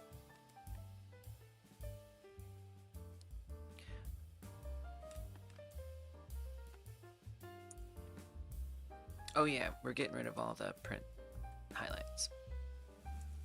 So for this one, we're just going to do highlight and then say name activated. What's up, Omar? Today I am getting a game that I'm making for my game jam, which ends in 2 hours and 15 minutes. I'm getting it to at least have a loop, a gameplay loop. I ran out of time with regards to finishing it, unfortunately. So I'm gonna keep working on it beyond this jam, 100%. It's supposed to be a horror game. Oh gosh, those shadows are bad. I bet it's probably like a normal map on there. It is fun.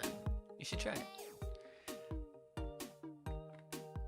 I haven't finished large projects. I might say I can see why.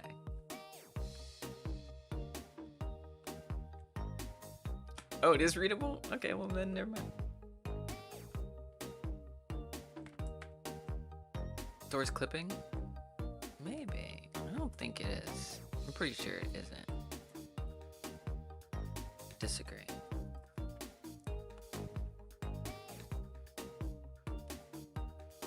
But we can test that theory. I disagree though. I know that that's not what it is. So I'm not even gonna... I'll dignify it.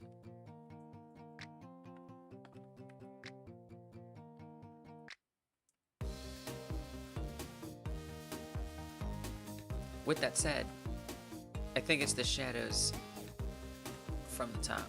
Yeah, exactly. Curly hair. So it does have to do with how far back it is. Yeah.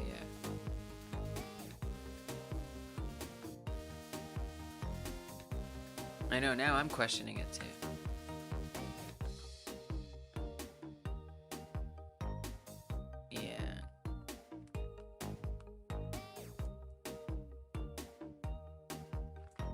But just out of curiosity, like if I take away the frame, so this is Godot engine, which uses GDScript. What still happens? You know, Krillionaire, you might be right.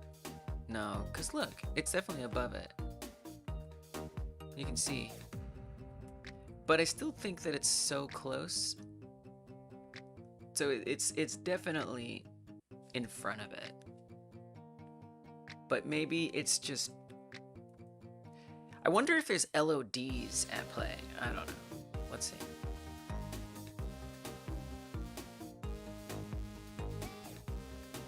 Nope. Yeah, it's just small enough. I think so.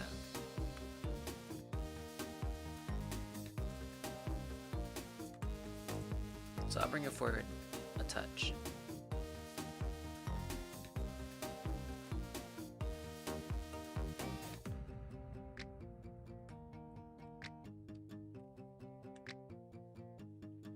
Is renderer being intelligent?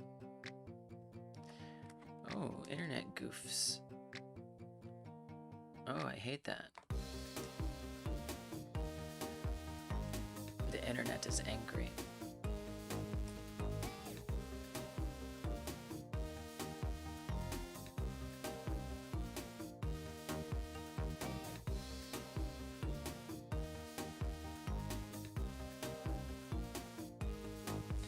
Alright, just making sure no one else in the house is using this internet. We have 2 internets, and one of them try to keep exclusively to the stream.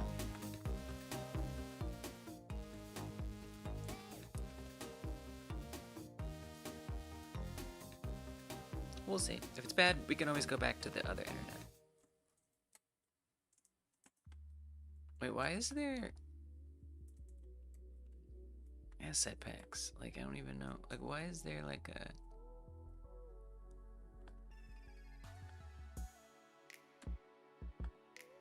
Okay, alright. Save it.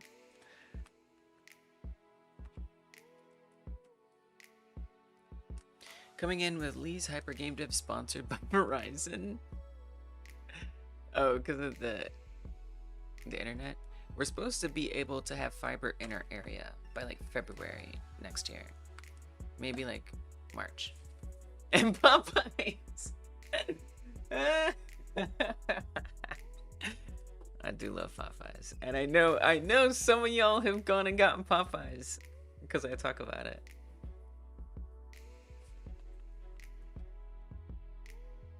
So you can see it still sort of happens, but it's way less bothersome at this level. So see how it still gets those little dashes. I don't think it's Godot. I feel like it's the asset to some extent. Again, to me, part of the reason why I don't want to use asset packs anymore, I just prefer like knowing everything that goes into it. Alright, anyway. So I wanted to make sure nothing's broken, I guess. But I don't think the button is ready to activate. We're probably going to get an error if I try to activate it right now. Which is fine, because now it directs me to what to do next. Yeah. Well, that's the thing, Mervkins, is like, this is why I'm not gonna have the game done in time. Is because I'm kind of not feeling like rushing this one. I don't want to rush it. I completely agree with you.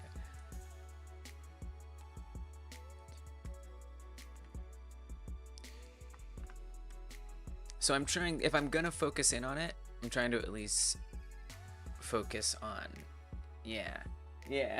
I'm trying to at least focus on things that will get the base gameplay loop together. What are you saying?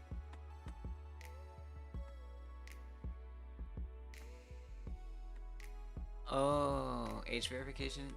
I hate that. It's so ridiculous. Not a good path. Okay, was the debug in particular?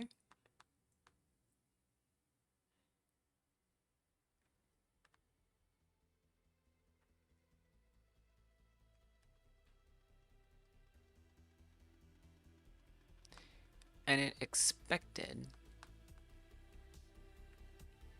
Yeah, it's stupid.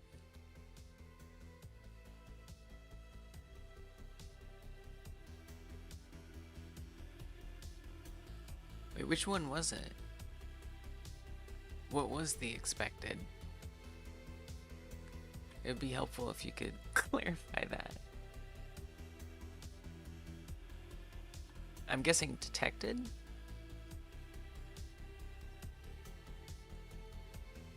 That's a little confusing what you mean.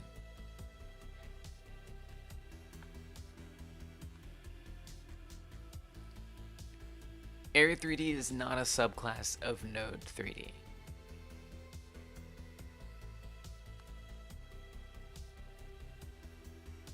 Oh, maybe it's in, oh, it's the debug, I see.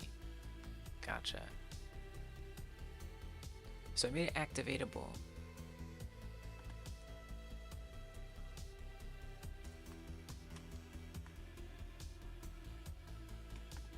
But activatable general comes from activatable. So I'm not sure what it's talking about. What's up, Shadow? Welcome.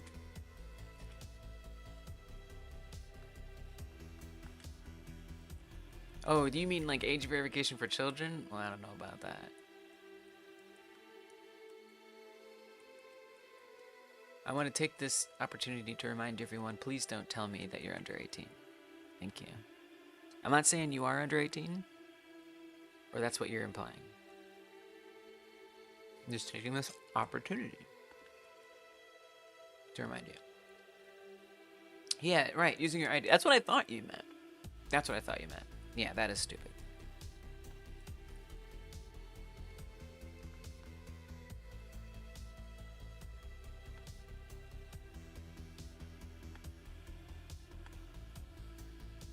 Activatable is collision object 3D, which an area 3D is.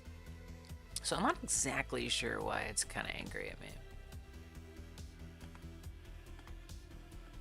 Stay on topic regarding game dev or Popeyes. What? What? Game dev or Popeyes? What do you mean? What do you mean? Yeah, it's a American restaurant chain. Okay, fast food chain that I like a lot. Yeah, exactly, Eric. It's ridiculous. It's so bad. It's awful. Terrible. Just through my credit card, man. So here's what I'm gonna do. I'm going to get a print that tells me what is detected.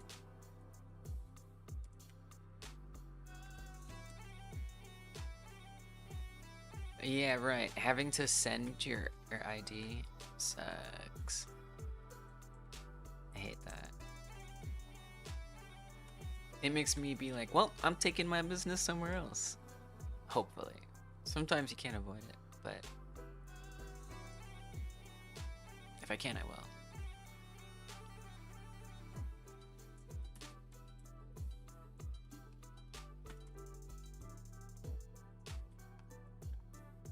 So this was kind of the scariness I was worried about. Yeah, proxy can work. True.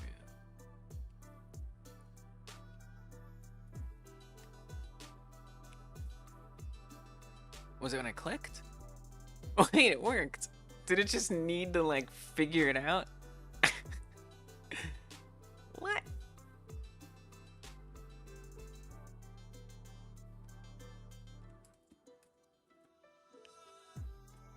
That was kind of weird. Oh, there we go. It's when I...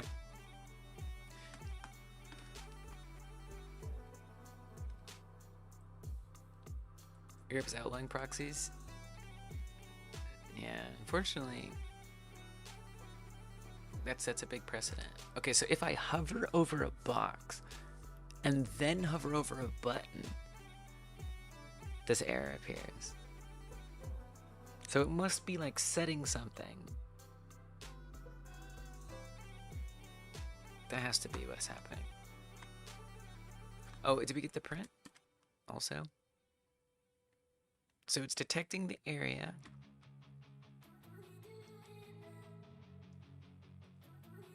Very confused.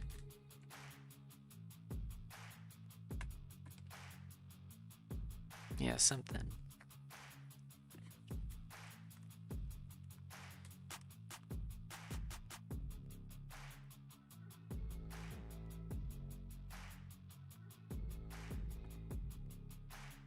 Like, does this even start running in the first place? Would be interesting to know.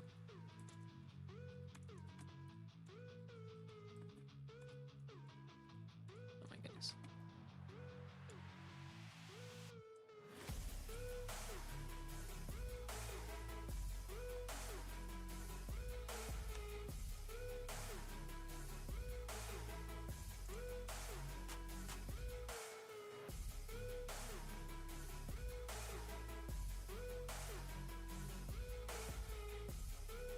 You popped, can I type?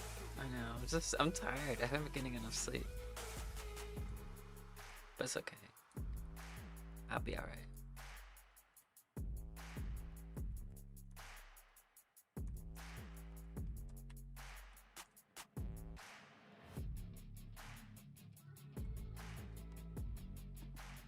I have a feeling that doesn't even get that far.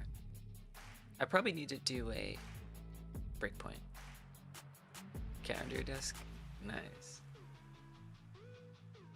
Sounds wonderful. You should be so lucky. Yeah, it doesn't get that far. Let's do a breakpoint. This is definitely what I was afraid of. Setting this stuff up. But it's okay. And you know, I like solving these problems. I think to some extent, I wish I had built this a little bit more smoothly, but I'm trying new things that I don't normally set up. So I'm kind of trying to find like what feels right, and then hopefully I get used to it. To play this game is addictive, but even if you do, like and subscribe to be like free game dev. What game?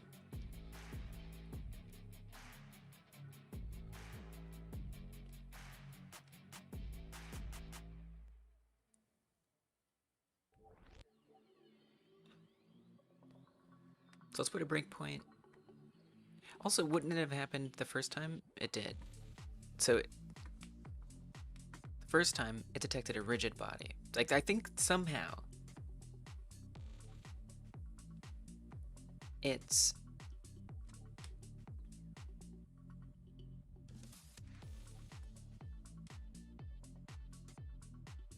keeping, once it sets it to a rigid body once, it keeps it that way.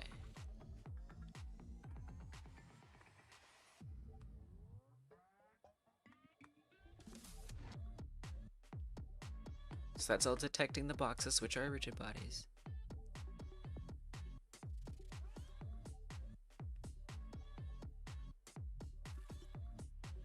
Shelves have an area, but that is different, to be fair. That's weird. That's especially weird to me, actually.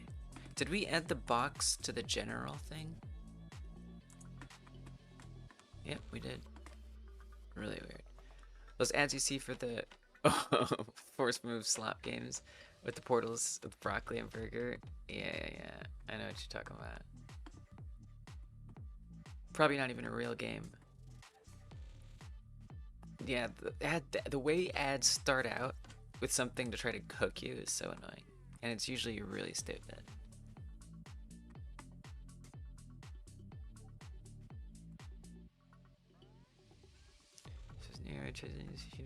Screaming at you here, all the problems don't happen when we get your fixes. Okay.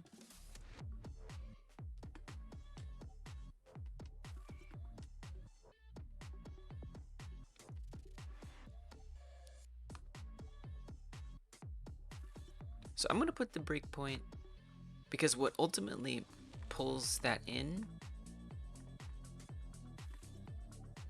I mean, it's both of these. It's the body, it's the area.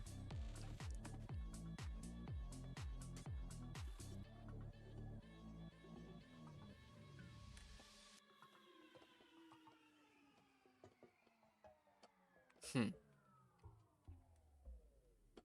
know what it makes me wonder?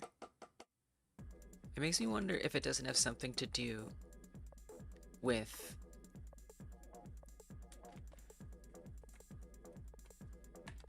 this.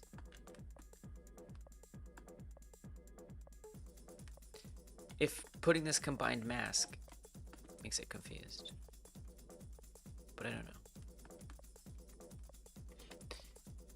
What's up? Welcome. Hello, it's Rufio. Pear Gang. Oh, and we get gray blocks as soon as you... Welcome to the Wi-Fi death. It happens sometimes, it's okay. What's up, y'all? What were you getting up to over there? Thanks for bringing your people here. I'm working on a jam game that I'm almost certainly not going to finish in time, but that's okay. I'm okay with it. I've accepted it. I've decided it's fine. I'm going to keep working on it anyway. I'm glad I had the jam to inspire me in the first place. It's your fault. You did this. That's actually how we greet all raiders. Just automatically. We just have that happen.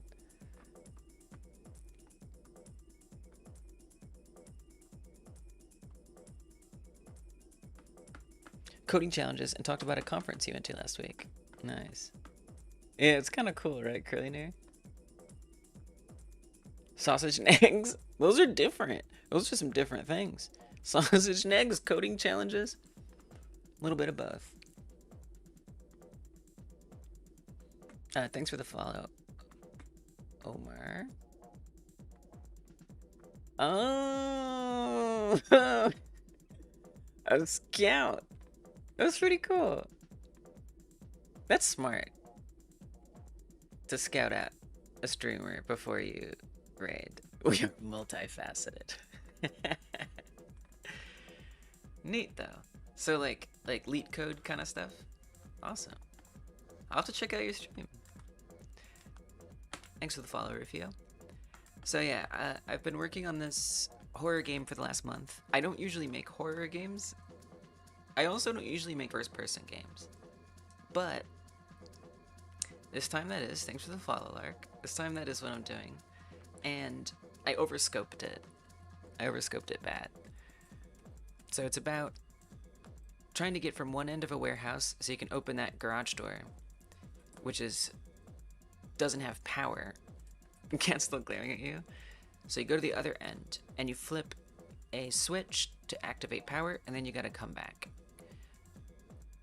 Along the way, there's a monster, which I don't quite have set up as much as I would like to have set up. So I've just kind of accepted that I'm not going to finish it in the time frame, but I'm going to keep working on it after because I like it. Monster kind of slacking right now, though. Sorry, I forgot to move this. What does it mean to overscope it? So I actually started this jam because I would try to start projects that I thought were small, and I would just never finish them. It would take me forever to finish the games. And so I started a game jam that gives you the scope ahead of time. So by scope, I mean that... This is the monster glitched away. I don't even see the monster. Yeah, granny like game jam, exactly. By scope, I mean how big the game is. Given the time period. Oh, there's... Does it just autoplay your stream? Oh, there it is. I was wondering where it was. There it is. Nice. Those are coding challenges. Leak code. Oh, that does look like leak code. Maybe. So you make alphabet plus equals string from character. Leak code, I feel like what I haven't gotten to enjoy about leak code yet, Text or things like it, equals 0. If is that I don't know not text, return any of the languages that they tend to offer. If not text, return count. So I end up having to just like try something I don't already know. Code Wars. I do actually... I am learning JavaScript. That's probably in one of them.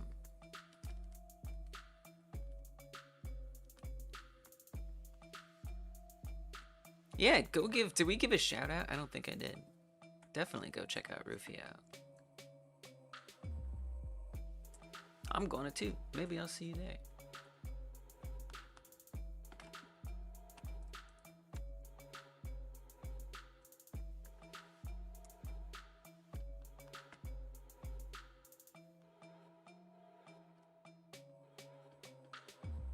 Oh, I typed your name wrong. It's hello, it's Rufio. Here we go.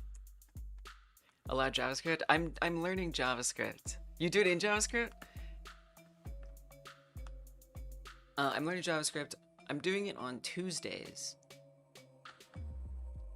Not this Tuesday, but next Tuesday. Oh, we gotta log in. Maybe I'll check it out sometime though.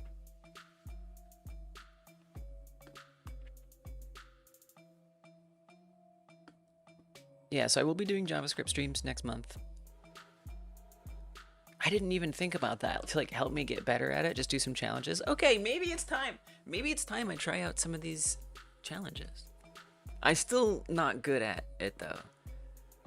I have a long way to go. Very long way to go. But that's okay. I've been streaming for like 4 years or so. But I just started streaming on Twitch again. I started on Twitch 4 years ago.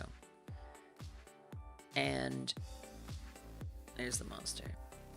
It doesn't kill you yet. I need to do that. I started streaming 4 years ago and on Twitch. And then I got a little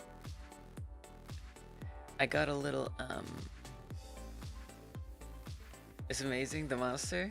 I think so, but maybe you're talking about something else.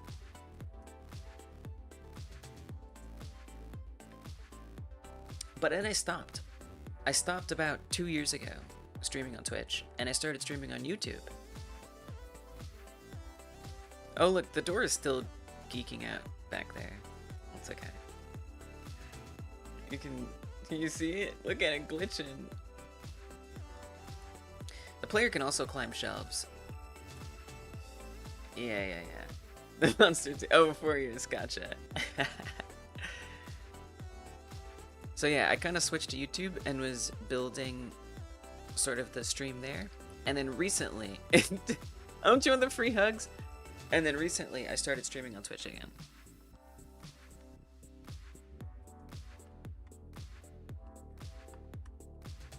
Okay, we're gonna tell it to go away.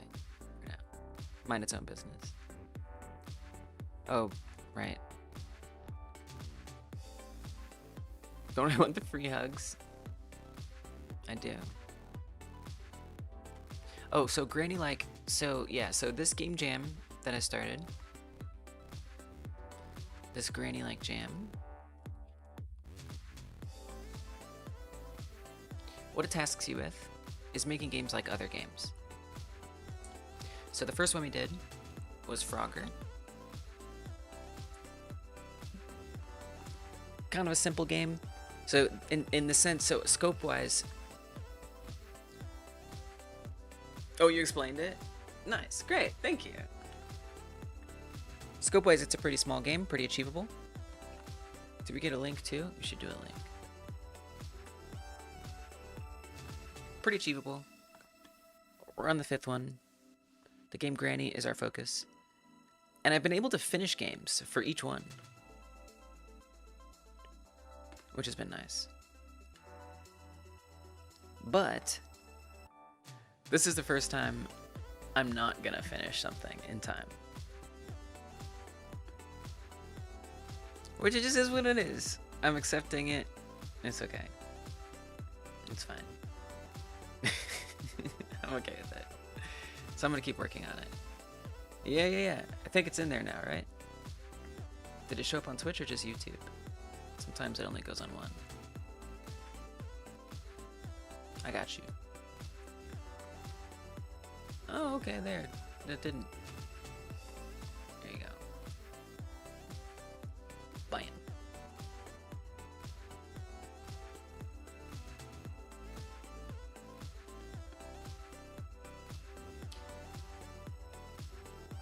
Yeah, of course. So again, I've accepted that I'm not gonna finish it in the time frame. You know, I got kind of hung up on making. So I wanted to make boxes that are stackable, and that if you stack them up, the monster can't see you through the boxes. So you could hide behind the boxes as you go. And then I also wanted you to be able to climb shelves. Ideally, you could go in between shelves. But all of that was my overscope. That was what was kind of a lot. Yeah, we did Puyo Puyo. That was 2 Game Like Jams ago. Yeah, it was a good one. I think the best game that I've made in the Game Like Jam came out of that one. Personally, like of all the ones.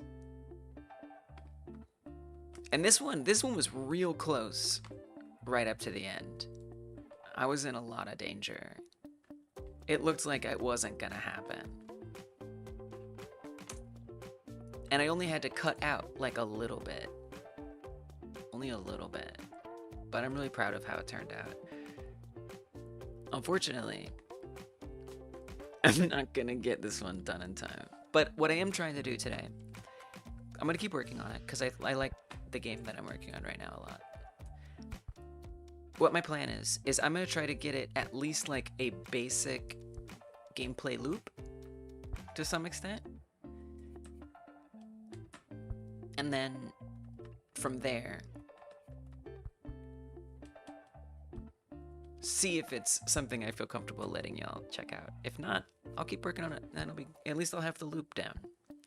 I've been using Godot for 2 years. Almost exactly 2 years.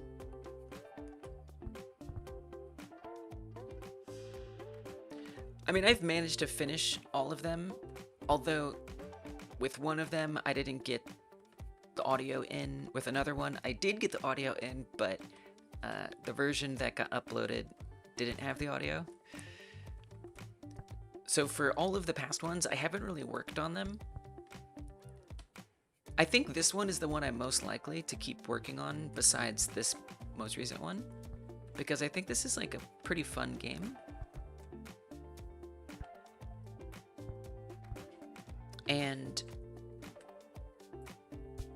definitely this one I'm going to keep working on, the one that I'm making right now. I'm going to keep working on it.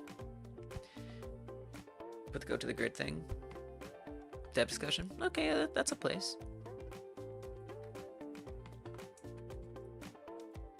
Noted. But that's in Godot. There's a Godot channel too.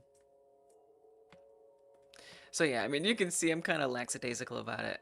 Even though I have the timer up there, that's when the jam's gonna end. You know, it's okay. It's okay.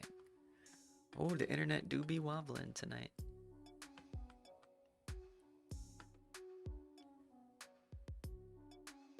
So you might get some artifacts momentarily.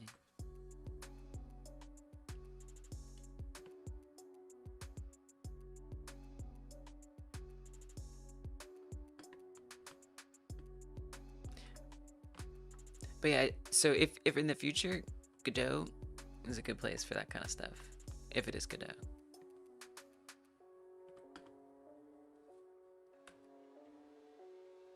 Nice.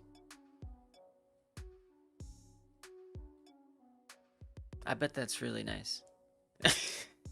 I'm not able to like put my mind on it. And so then and then you're saying that yay uses the grid system. That's cool. Every other month. So January, March, May, July, September, which is this one, and then November. So 6 a year. Jansepticeye is coming up. I think it's so funny how like game jams are like a thing that content creators are just doing, even if like they're not necessarily game devs. Is Jacksepticeye a game dev? I think no. It's nice. It's like bringing more attention to how like challenging making games can be. So I think that's cool. Yeah, I know, it's really bad. I might have to switch internets. I know.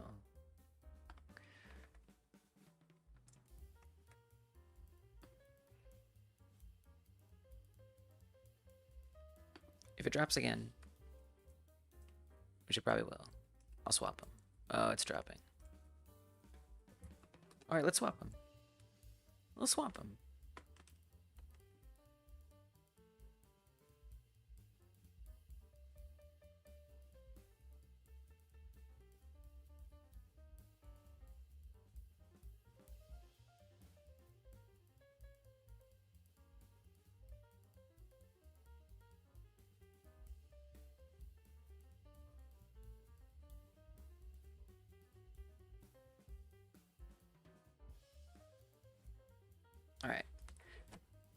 Let's do a swap. Let's swap it. We can do this. Don't worry. Don't worry, it won't be bad. It'll be okay. So it'll like buffer and stop for a second, but then it's gonna come right back. Don't worry. And I'll put a message in.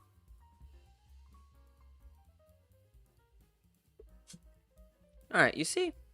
You see? It's like a little pinch. No big deal. That's why we have 2 internets. We're supposed to be getting fiber soon. So I'll be looking forward to that. So we don't have to have 2 internets anymore. 2 internets is the worst.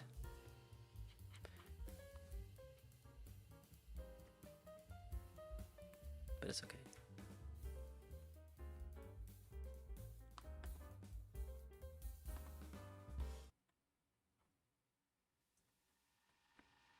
You'll take 1 fiber too.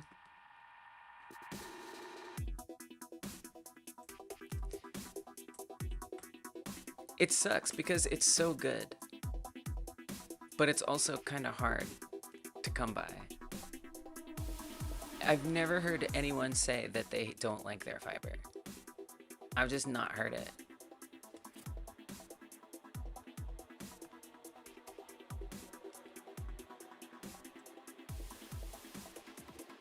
So this internet has some wobbles too. So hopefully resetting the other one will make it better. Okay. Soon. Jacksepticeye is awesome and loves his game devs. Nice. Massive fan of game dev. Love seeing the back of game dev and what goes into it.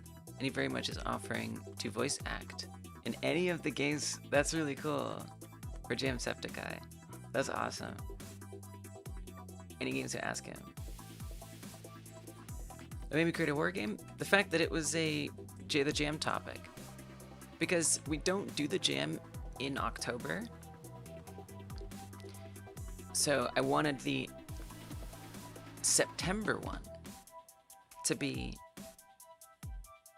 the horror game that we do every September in preparation for October, which is kind of nice because even if you don't get the game done in September, you can work on it until October, you know, and maybe by then it'll be like done.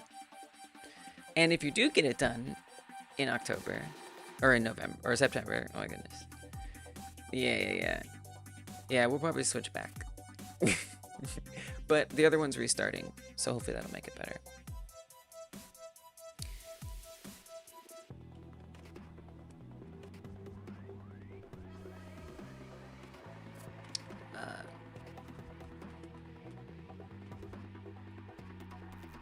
If you do get it done in September, then by October, we already have a spooky game. So yeah, that was the only reason I tried making a horror game. The only reason. Hey, what's up? No, no, it didn't, Cam. I've surrendered to not getting it done in time. You hate shorts? Doug's brother made Stanley Parable? What? That's true? The first game I played? I'll tell you this, Omar. The first game that I remember playing was Link to the Past. First... Maybe I had like little like handheld games before that. Like some little girly handheld games. I had Tamagotchi, those kind of things, which are totally games.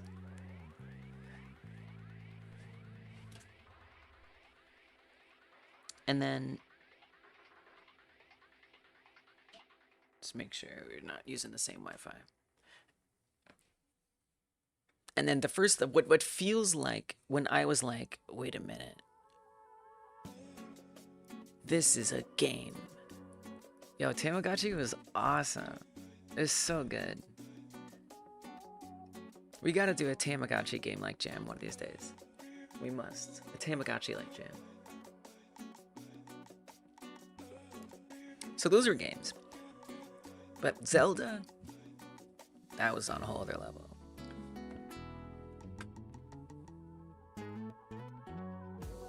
Medieval for the PS1. I don't even know if I know that game. Gothic? Nice.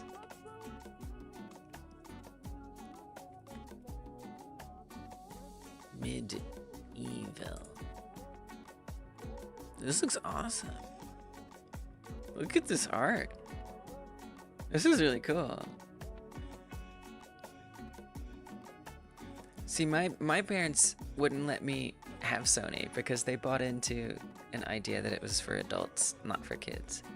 Which is maybe true to some extent. So I only got to have Nintendo. This looks really fun. Oh, right, I forgot about Game Boy games. Yes, Pokemon Red. Fellow first gener, I see. Pitfall and Atari was the first game you remember playing. What? Wow. Yeah, I never heard of it either, Freckles. It's cool though. It looks cool.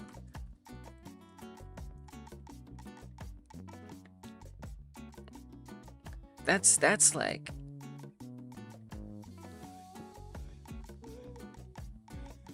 Wow. That's kind of wild. Yeah, I kind of also recognize that character. You like the music? This music is all from YouTube Audio Library.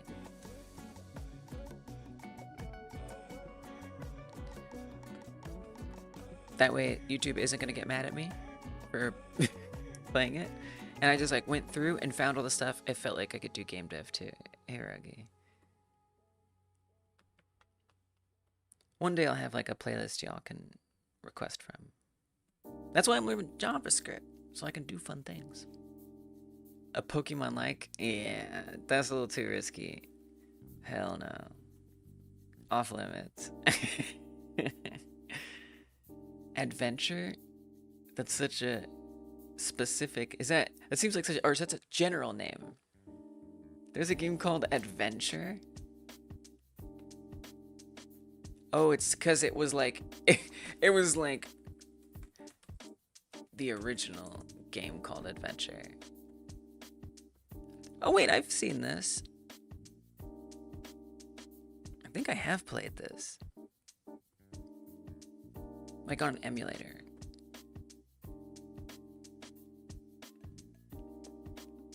It's kind of cool. That could be a Game Like Jam game, maybe. Oh, the chat's not showing up. Thanks for letting me know. That's because of the internet swapping.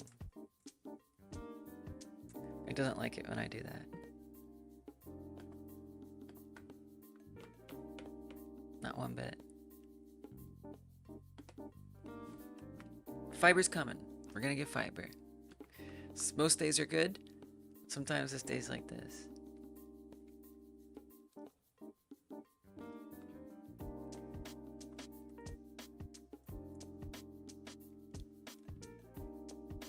Alright, we should be reconnected here.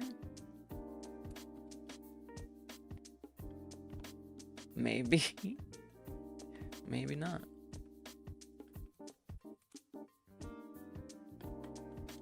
Well, that's surprising. Here, let's try this.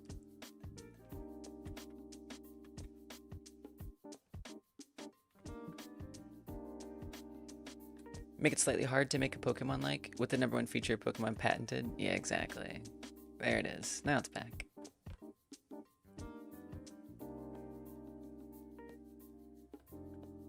They made it broader. I hate that they're doing that. It's wrong. Everyone needs to just make Pokemon games in one giant I am Spartacus. F you to Nintendo. First of all, that's awesome. I don't know if I'd put it past Nintendo to like try to actually sue all of them.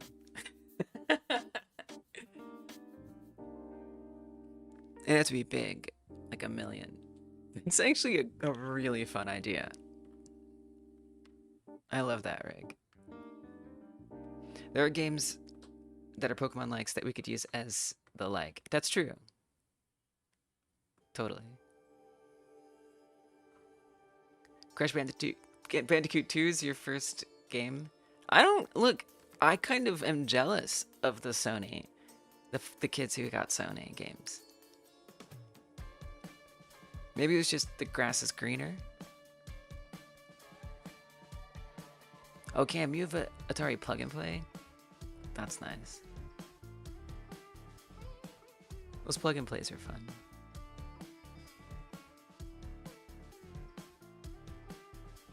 You remember Pitfall, Rogi?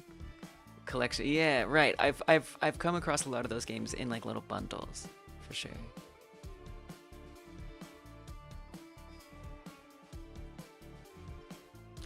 I finally got a PS2 one day, but I was a lot older and it wasn't like in its prime when I got it. I played a lot of Katamari Damacy. That's pretty much it. It was really a PS or a Katamari Damacy console for all intents and purposes. PlayStation was always the best. Yeah, I think you're right.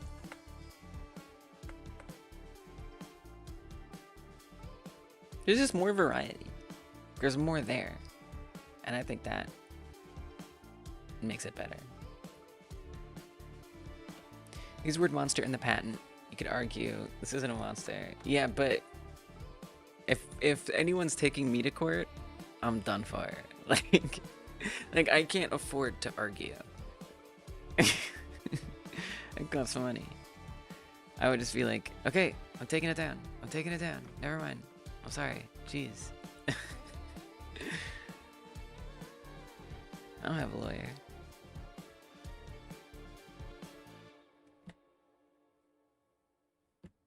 PS2 is the largest library. Hanging at your friend's house, hauling your memory cards and games and playing some Xbox. I do miss that a little bit. That was nice. I mean, we can still do it. But I guess we all just want to play the latest games.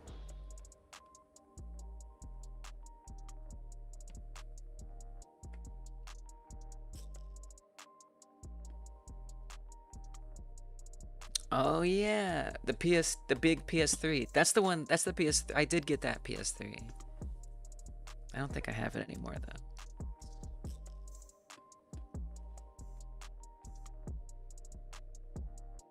I liked the PS3. I think like the PS3 was probably like one of the biggest things that made me want to make games, because I got like Fallout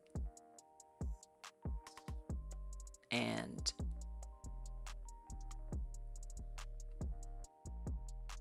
was Skyrim on the PS3? I think it was.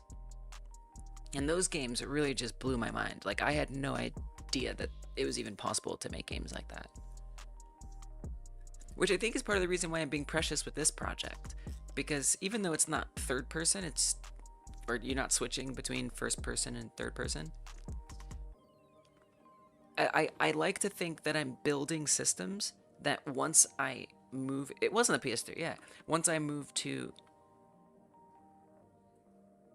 making more games that are more like the ones that inspired me the most, these systems will come in handy. Like, I've got ladder system now. I've got picking up things, putting them down.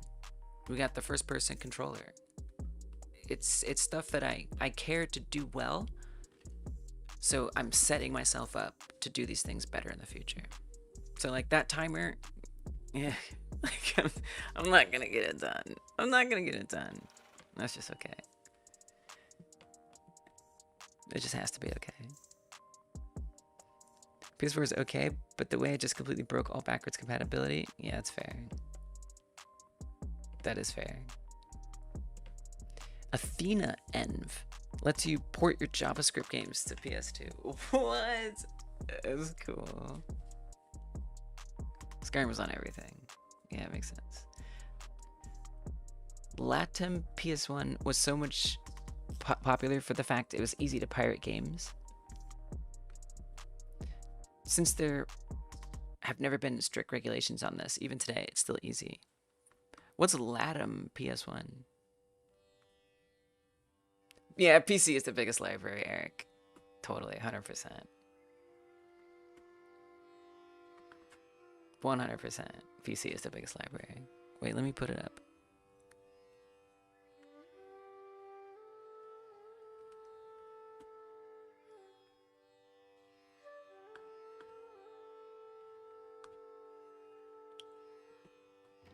But it's hard to say that's like a console, you know?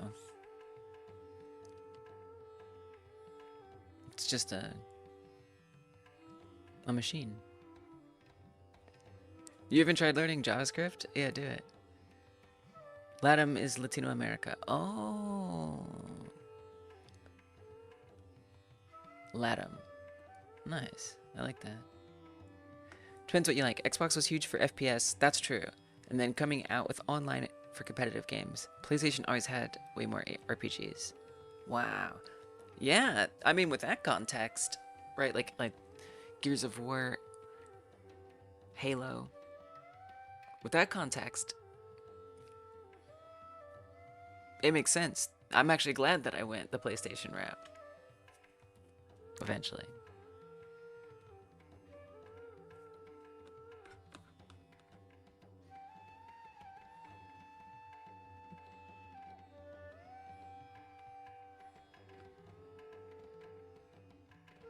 PS3 is dying. Yeah, kind of makes sense.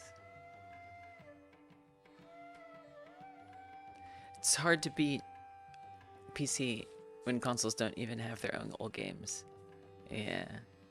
Yeah, I know. Like at some, like I feel like at this point, I mean, look, here's I think always been the selling point of consoles. You don't have to have a PC. You can, it's like an affordable thing. You don't have to buy a computer. Your computer doesn't have to be powerful enough. You don't have to get graphics cards.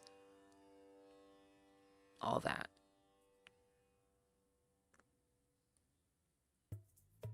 But it seems like consoles are getting more and more like limiting and perhaps not as well loved as they used to be. Maybe slowly people are getting more PCs and laptops that are good enough. I don't know. But I'm not surprised that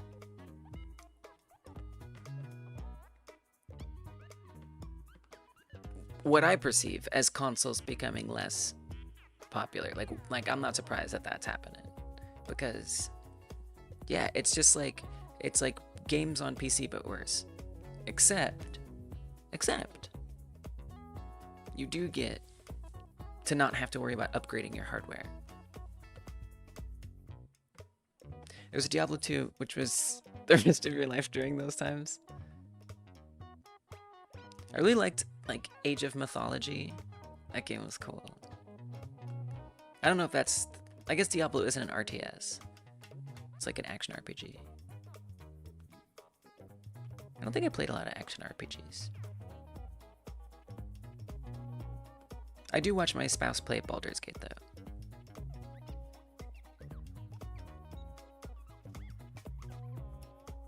Oh yeah, Okami looked really good. Age of Mythology? Was it so good, Rufio? Oh my gosh. You still play it? I want to play it. I think about it a lot. So good. That's so funny. Rufio knows what's up. Tamagotchi. Age of Mythology. Because, like, I don't know, the Age of Empires ones, I don't know. They weren't magical. It's on Steam? I remember, like, I had, like, the big box. Okay, that's... I might have to get it then. It was so relaxing. And I feel like even back then they had, like, online... Age of Mythology Retold. They had, like, online stuff.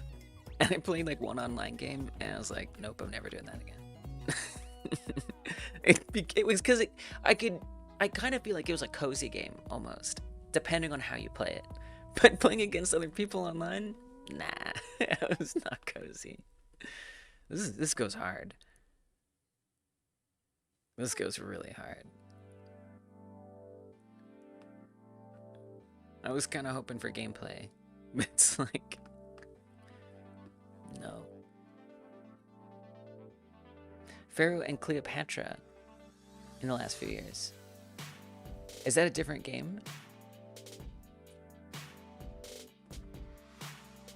Release the source of the Command & Conquer games. Really?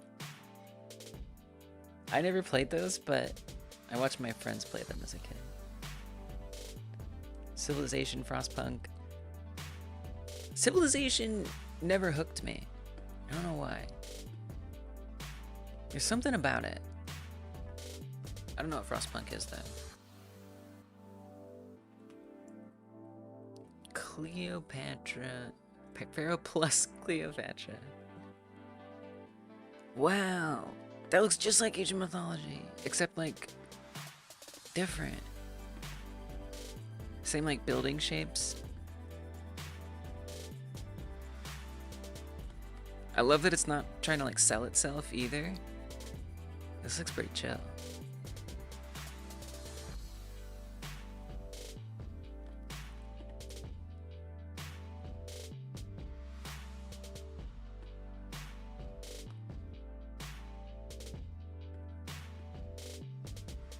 This looks cozy. Frostpunk is more modern.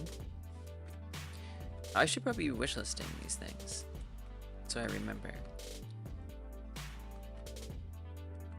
The thing about Age of Mythology is it would bring up a lot of nostalgia, which we were talking about the other day as being a nice thing. Yeah, I was totally born in 1900. Absolutely. Still kicking. Yeah, I mean, I feel like the RTS genre in general doesn't really get a lot of attention anymore, which is kind of sad because I really liked them. I didn't even know there was a recent RTS like this. It looks so cold. Whoa. Wow. I mean, this looks exactly like the name, Frostpunk. There's a lot of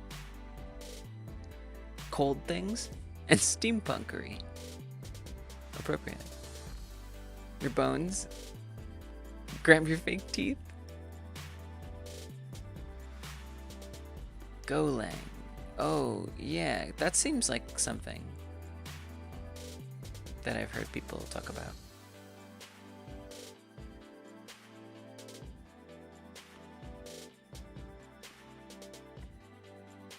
Wishlist. Insta wishlist. Y'all are hooking me up. Also, Rorik. Same. I'm not getting it done. I'm just not. It's not gonna happen. It's not gonna happen. I've accepted it. But I'm going to keep working on it in the Twitch sub and YouTube member streams next month while I do JavaScript non-exclusive stream. And we're going to do collaboration next month. Perogigon being one of those people who we'll be collaborating with. Yeah. So you're going to turn yours in, Johnny. Nice. So I was trying to debug this button earlier, but it was being problematic. Oh, I was gonna put a breakpoint. So yeah, I stream pretty often. Always game dev related. Even when I'm doing things like JavaScript. I'd like to make tools with JavaScript, but yeah, it's just fun. It's fun to like make games. Johnny, that you sound like you got it under control, honestly. So let's see what it looks like when I hover this button normally. Okay, so nothing even... Okay, that's wild. It didn't even detect the activatable? What? It didn't hit that in Breakpoint. I definitely use Node.js anyway. I'm not so I've just been going no library, vanilla. That's been my jam, because I was using libraries for projects I was doing, but I didn't really understand how the underlying code worked. So I'm trying to like start without any libraries and focus on that, and then go from there. I did think about Vue, but I don't know. I think I'm gonna stick with, because here's the thing. Like I'm not necessarily doing like professional apps or anything.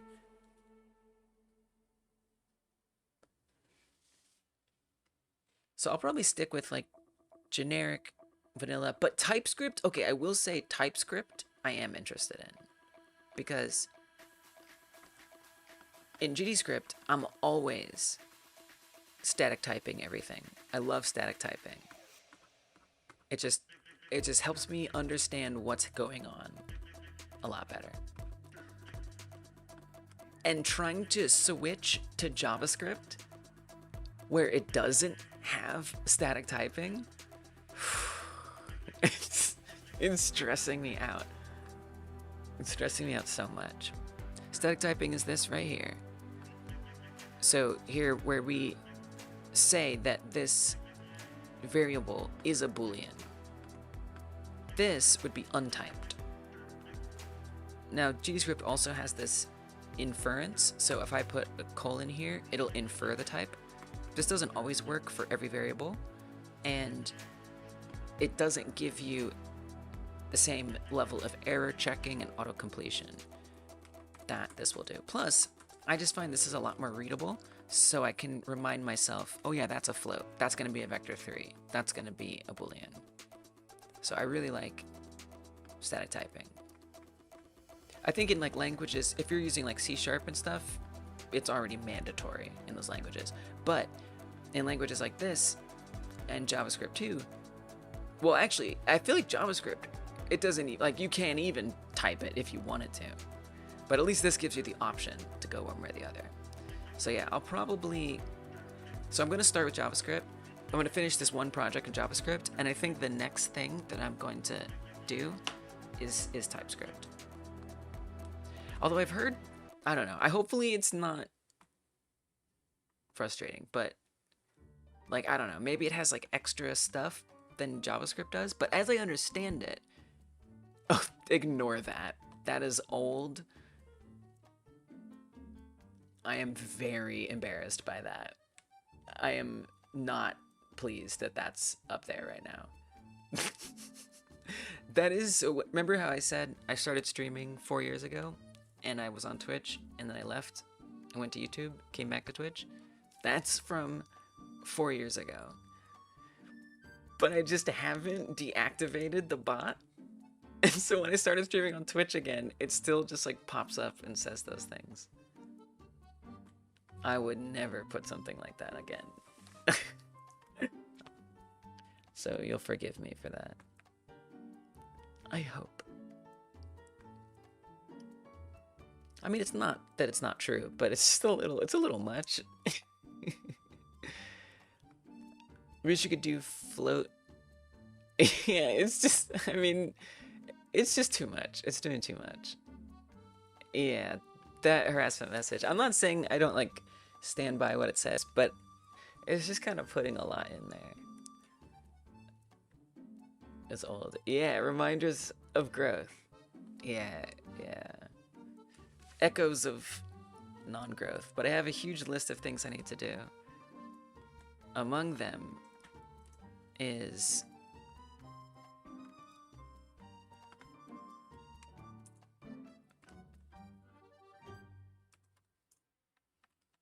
removing, well, it's in there somewhere. It's in there somewhere. Oh, here. There. Gotta silence those. Nope, it's not done. Incorrect.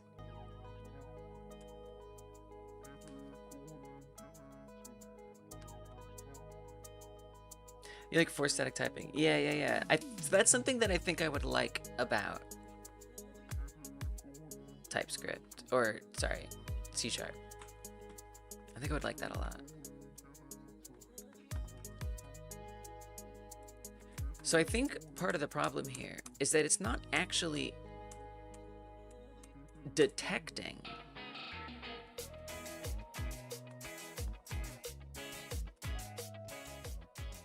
if it's not detecting the button, how can we be... Oh, we're not. That's activate key pressed. Oh. So I think it's more that somehow select or hovering the box like arms this. That's interesting. Oh, I didn't set the collision, did I? Well, that makes a lot of sense. Hold on.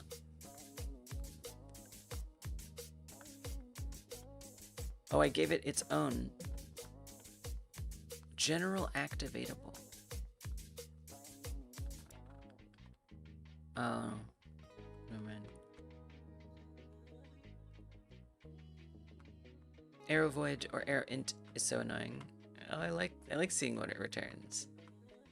You just don't want to. I do. It does. I will say it's kind of weird typing an arrow. It does feel strange.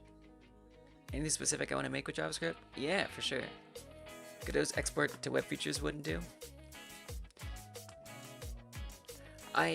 So I do definitely use Godot's export to web features. So the reason why I wanted to learn Godot or JavaScript is because there's just so many things, like even the chat on screen, the one on the bottom, that is run by something else, Social Stream Ninja, and they provide like templates, but I redesigned a template using JavaScript to make it work that way. So it does the multi-line thing, it shrinks it if it's too many lines. So just like generally being able to configure things that I use is a big motivation. But I also have this probably overly large idea where I want to make a build-along, a community build-along, where we all try to make a game together. It's kind of a really wild idea. But there are certain tools that I want to make for that. So like, ideally what would happen is you would vote on what you, the user, yeah, it sounds fun, right? You vote on at the very beginning what our topic will be for the game. And I would want to work on this for like a year. 100 devs trying to make this thing together or separately. So I would like to have, I have very specific ideas I want for a poll where people can submit a topic and then it gets approved by moderators and then it can be voted on and edited to some extent.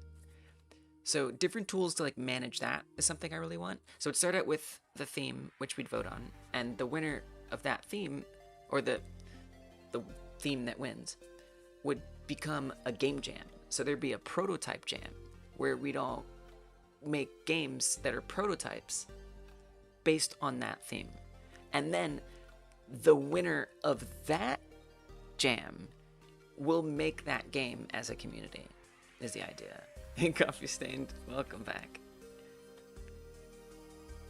The jam sucked guy is 12, oh, it's in 12 hours.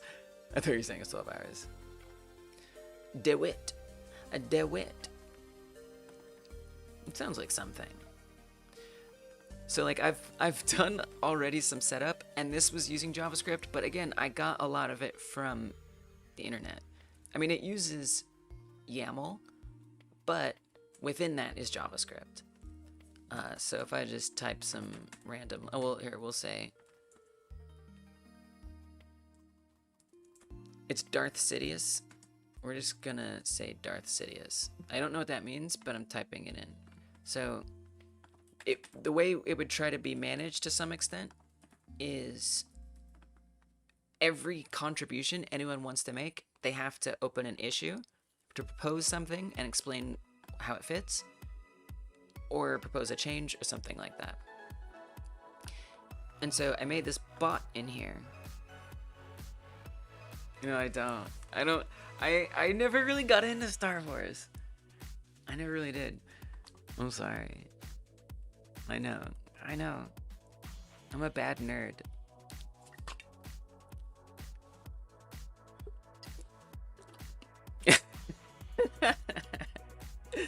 I know. So like I'd want to keep this bot maintained well, make other tools and things like that. So yeah, my main interest is tools and modifying things. With all the haters? Oh no. Did I do game dev before Dreams? I mean like ROM hacking, and I modded Fallout New Vegas for a bit, but not really. Not in the way that when I was using Dreams. I think I'm gonna bring back Dreams a little bit.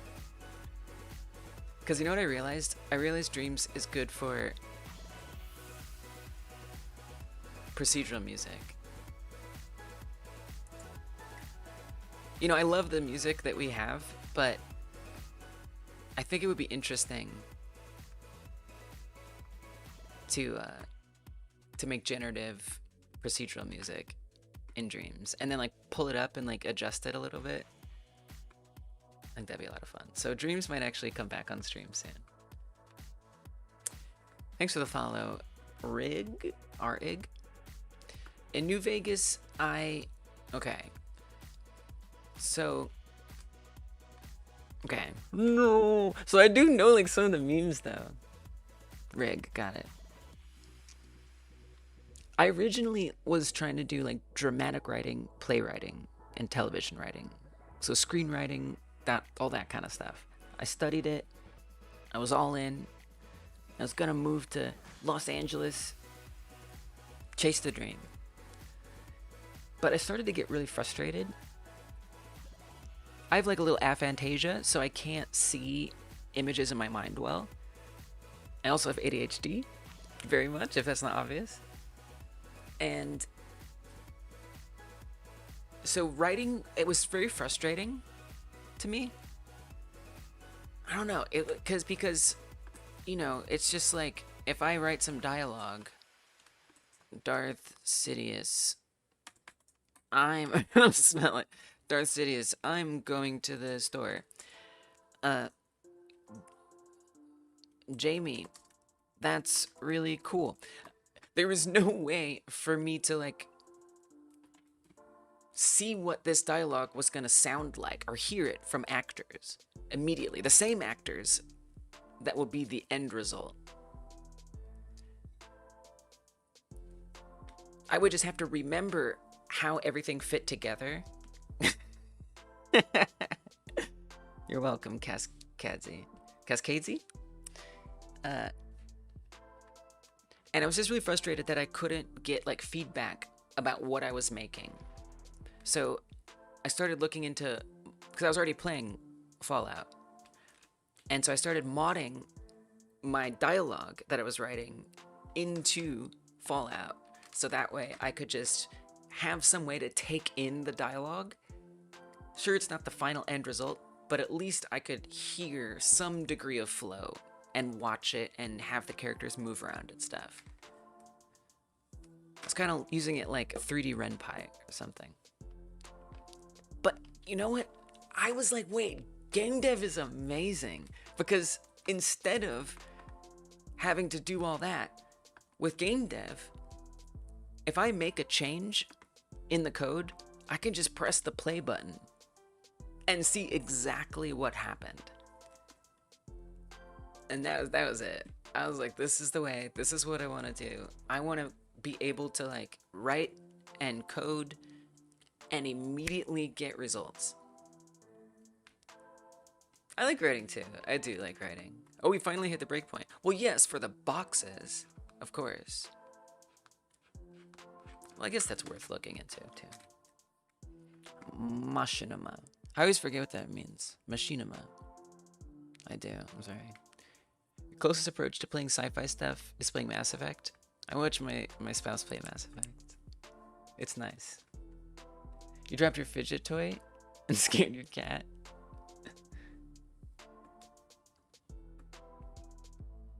Do I regularly use Blender for my projects? Yes, absolutely. This is the first game that I've not made everything myself, art-wise. But yes, I love Blender.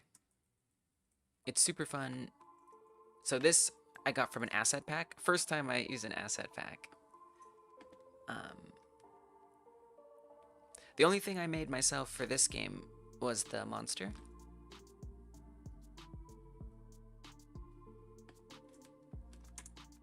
But typically I do make all these things. Ooh, gray box. We got gray boxes, everybody. Might be time to switch back to the other internet.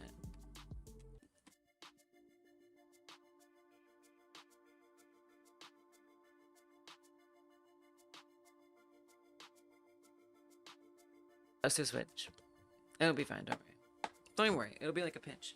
We're getting fiber, I'm told, by March. I hope that they're telling the truth. Alright, it'll be super fast, don't worry. I love Blender though. Blender's the best. Alright, so hopefully I've reset the other internet and it's gonna behave more. If not, oh well. Alright, here we go. It'll be back.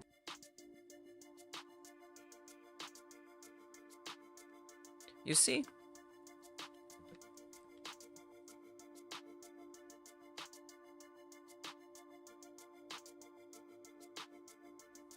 No problem. Fiber, your cat loves chewing on fiber? What is chewing on? Oh, fiber optic wires? I was like, what, like Metamucil or something? Like I was never gone, exactly. Hopefully it's more stable now. We'll find out. Sometimes it just needs a reset. 2 internets, I'm telling you. If you're having internet troubles, get a cheap backup.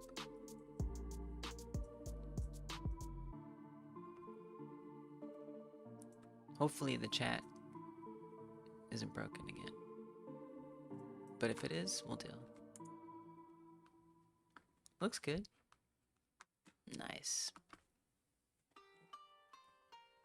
That was even smoother than the last one. You want to chew on fiber optic? I actually understand that impulse. I like, this is gonna sound really weird, but I always want to chew on sponges. I don't, look, alright, I'm sorry. Oh yeah, I forgot about the long chat. Oh yeah, we do have a long chat. No, wait, it's fine. I know, not dirty sponges, clean Clean sponge. Oh, oops. Hey, I'm a squirrel. Clean sponges, clean sponges. Clean, clean, clean, clean, clean, clean. Not dirty sponges, okay. I'm pressing all the wrong buttons. I pressed the squirrel button, I pressed the long chat button. No, clean sponges. I don't know, just ever since I was a kid. It's just like very specific and bizarre. Clean sponges. Open the package, use that. Oh, thanks for the hydrate. The squirrel added to it? I don't know why the squirrel tail is not supposed to be in front. I need to move it back. I think I know why it's in front though, because some cosmetics are better in front.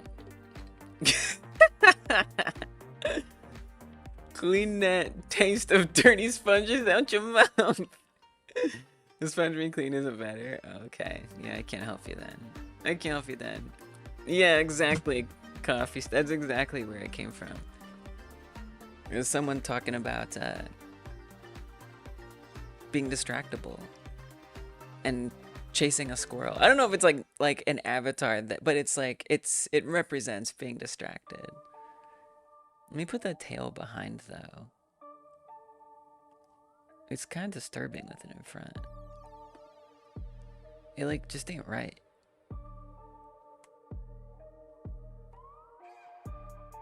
Okay, I think now it'll be in front or behind. So it's like, squirrel, squirrel, I'm distracted. Squirrel, squirrel. Squirrel! One day I'll set up a nice redemption for both YouTube and Twitch. ADHD caught. Thanks, Rufio. Yeah, the voice is rough. The voice is kind of rough. I'll stream in squirrel. You love to chew on cardboard? Oh yeah, cats do love to chew on cardboard, don't they? Oh hey, a squirrel, it's climbing a tree. Cool. I wonder what kind of tree that is. Maybe I can look it up on Wikipedia. If this my boss, nice. I think I think my ADHD has definitely been like pretty heavy this month. Also why I'm not gonna finish this game in 55 minutes. Maybe a JavaScript bot with hydrate or party a squirrel. Yeah, totally. Totally. Right, exactly. Like that's why I want to learn JavaScript, is so I can build tools that we can use as a community. Like exactly. Precisely. The sensory stuff with mouths here is I don't I know. I'm sorry. I'm really sorry.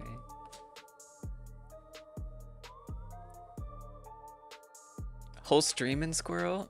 It feels like torture. It feels like really bad. Sensory issues, but chewing on paper is great. I mean, sensory issues are unique to everybody, you know? Applications program is the most fun. So that is funny you say that, because this project, I have been spending an extreme amount of time on this like print setup down here, like making it look fancy and stuff, so the messages like did nice things that I like. That was like primarily what I did working on this game. So I think I'm starting to like feel that. Hey Kai Guy, what's up? Welcome. Good to see you. Squirrel girl. Yeah, it was summoned. We did. Someone's chewing on metal? Okay, that's too far. You've taken it too far! What's wrong with you? Aluminum kind of sucks too. I do feel you though, like the tabby, like, I don't know though. It's dangerous. You could choke. Be careful. Just be careful. That's really concerning. This is very, very concerning. Teeth don't like that. Polonium? What's polonium? Is that real? Okay, Curlinaire, you're on some other level. I don't even know how to. I don't even know what to say. I can't. I don't know what to say. What is actually happening right now? And a squirrel is DLC in the game? There is a squirrel in one of my jam games. Just every game put a squirrel in there. Alright. Omar likes the squirrel. Omar is pro squirrel. Indium is soft and fully. Oh yeah, right, there are some metals that are really soft. I always wonder though, like, even though it's soft, is there still something about it that like hurts? What's up, J Jupiter? Thanks for raiding. Welcome. Appreciate you bringing your people here. Hello, is pro squirrel an anti-chewing metal? That is a reasonable position to take. You know, I forgot that was true, Rig, but now that you say it, I've heard that. Okay, let's get a shout out. Oh gosh, get out of my face. Let's get you a shout out. I'm not gonna finish this game in time for the game jam that I'm doing. It's not gonna happen. I've accepted it. I've fully accepted it. That's okay. I'm okay with that.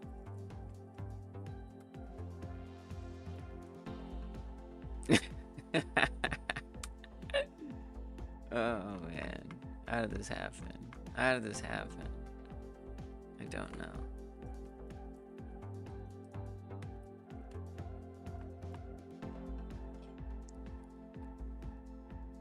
Software and game dev. Let's go.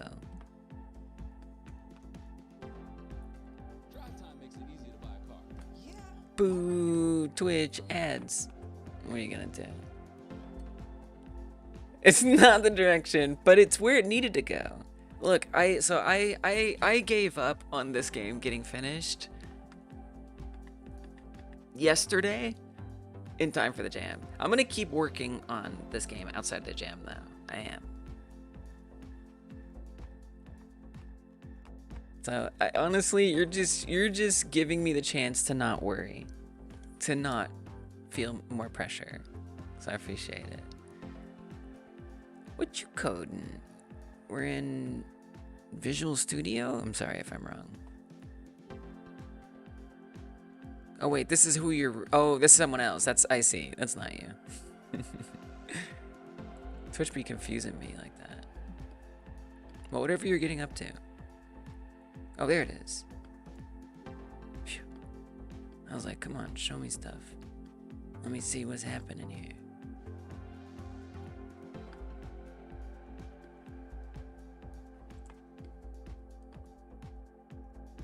One of Kiddo's games. Okay. Why is it not letting me skip? Why are you like this, Twitch? I wonder if to some extent it's like still loading. Here, we'll look at your stream from yesterday. Surely that one works. There you go. It might still be processing. Game design doc, nice, nice.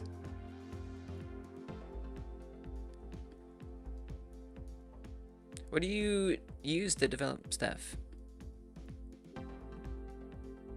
You're putting in work. You're like, today I am doing a game dev doc.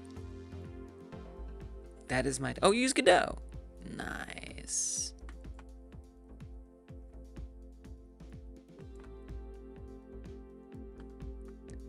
Kiddo's game. What is Kiddo's games? Like games for children? Is that Kiddo's games? You're gonna let me skip? Thank you. Thank you. Yeah, Godot, let's go. Games for your kid? Oh, that's awesome. I love that. I feel like a lot of y'all do that. Delightful. Delightful.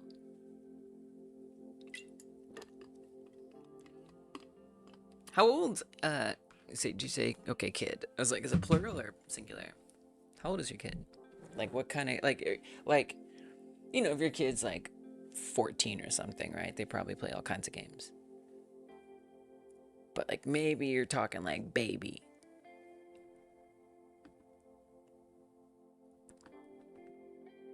I want to see the game. I demand seeing the game. I gotta check out your stream. Looks like a good stream. I'm always streaming either. Usually I'm doing Godot. I'm always doing game dev. I've been trying to learn JavaScript lately. But Godot is like my main squeeze. So I love to see it. No gameplay, Sag. It's okay. Sometimes you're just deep in the code, you know. Only one tiny human who's still learning to read. Gotcha, gotcha. Perfect. What a great motivation to make games. Curliner has chewed indium at a science exhibit. Whoa.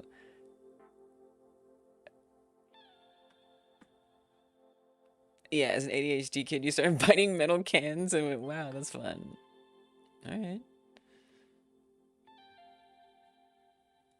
The Court of Jesters is in a very rough draft. Understood.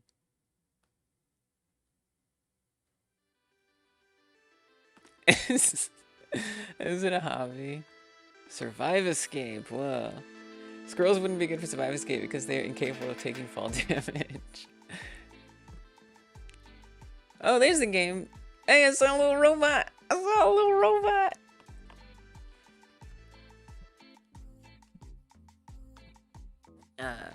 Survive Escape. Man, I still think about making Survive Escape someday. Girl, I hope I can. I think that's, again, another reason why I spent so much time working on this game for this jam instead of getting it done in time. Because I'm like, these are the seeds of what a dream game I want to make could be. Yeah, I do use Windows.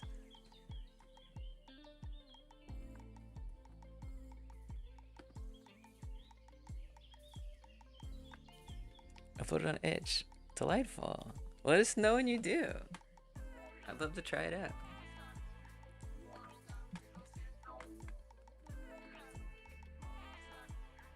So yeah, the game that I'm making, it's like it's supposed to be a horror game that is for a game jam I started where you make games in 1 month that are similar to other games. And I just straight up ran out of time. Thanks, Jason. I ran out of time.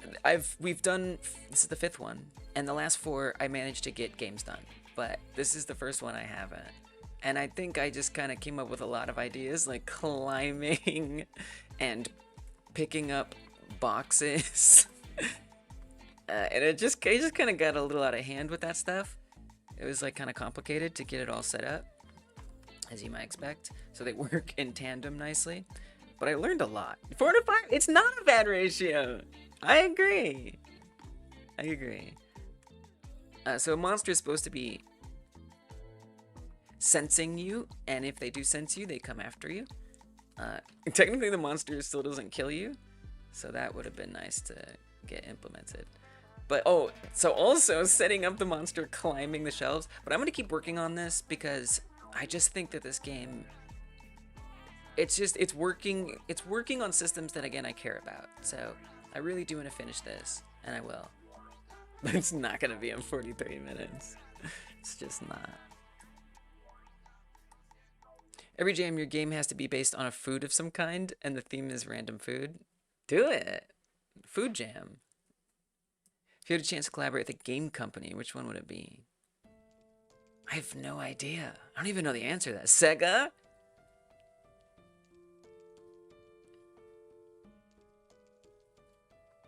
Probably some like smallish indie team. Just like a team that has like its business together. And is ideally, I would kind of love to make cozy games. That's something that I have my eye on too. Obviously this is not that. But I think that'd be really cool.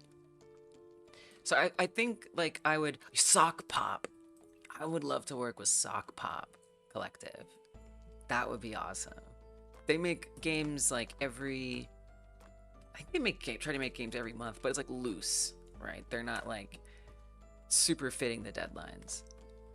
Cozy horror game, totally a thing. Totally a thing. But Sockbot Collective is really cool. And then I think they like they have a lot of games you can just play, but I think they also offer like a subscription-based thing where you can get all their games for like a really low price all the time. But they just make like really cute little colorful indie games that are short and get the job done. Yeah, I think that'd be really fun. Look at these adorable games. I guess I can't click on them. It's okay. There's some JavaScript right there. I guess it could all be with CSS potentially. So many games, just games.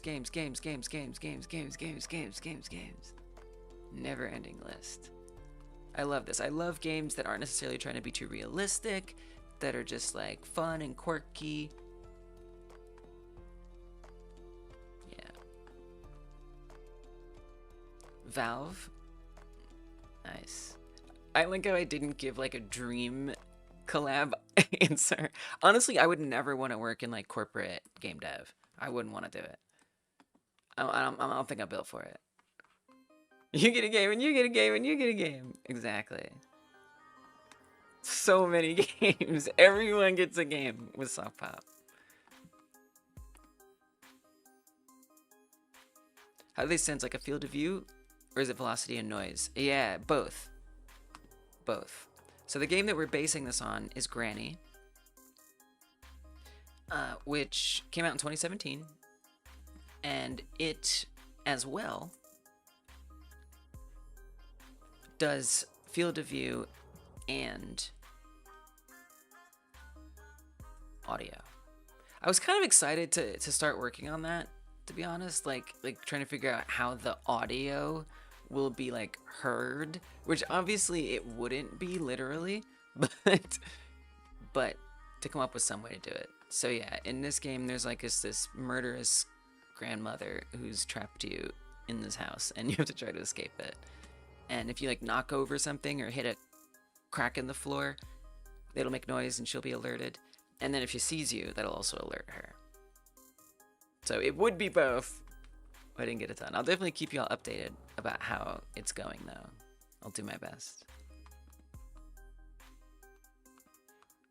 Looking for the mythic Half-Life 3 code? Oh yeah. People do talk about that. Sockpop absolutely nailed a special vibe with the graphics. Right, I think I love too. I would love to just like get familiar. I didn't, Starlight. I won't. Hey, it's not gonna happen. Nope. Answer is nope. And I've accepted it. I've made peace with it. Okay.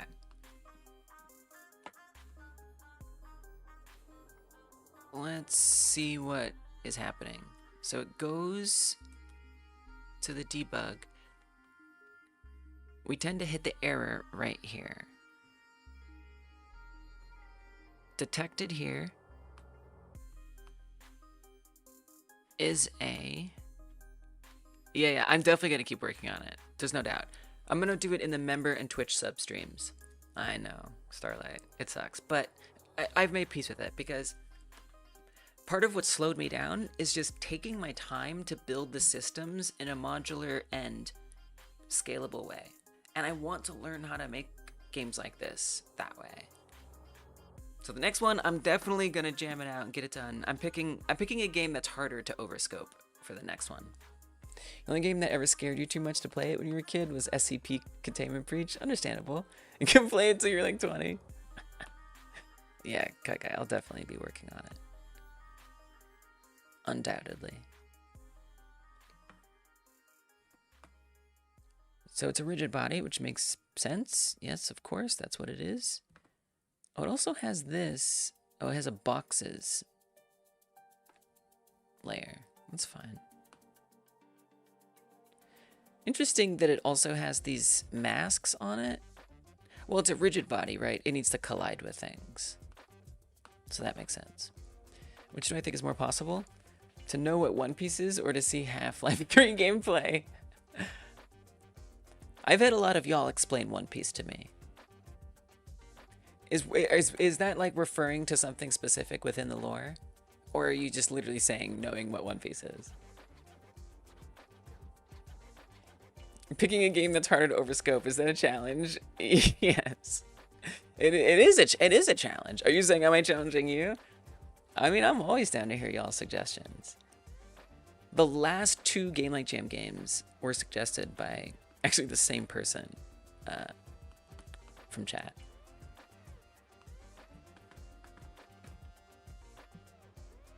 But I don't tell you until the jam starts, so you don't know what it's gonna be.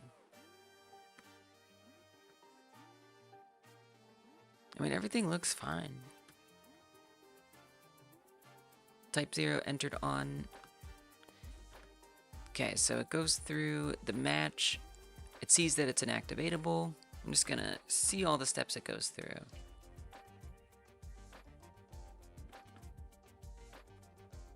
And then, yeah, so then when we detect it again, it brings us back. Okay, interesting. Good to know.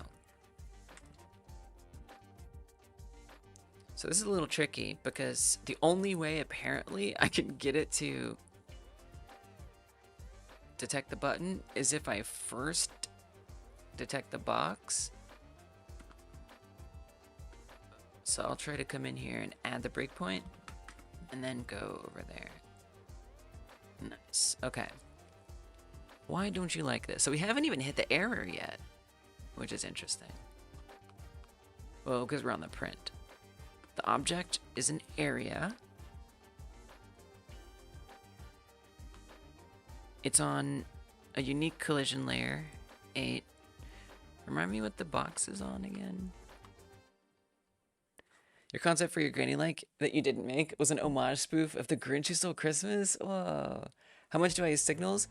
Not that much. I used to use them all the time, Michael. Like, all the time. And I had like a signal bus with tons and tons of signals in them. But I was getting frustrated with how invisible they are. And that they don't have like static typing or auto completion.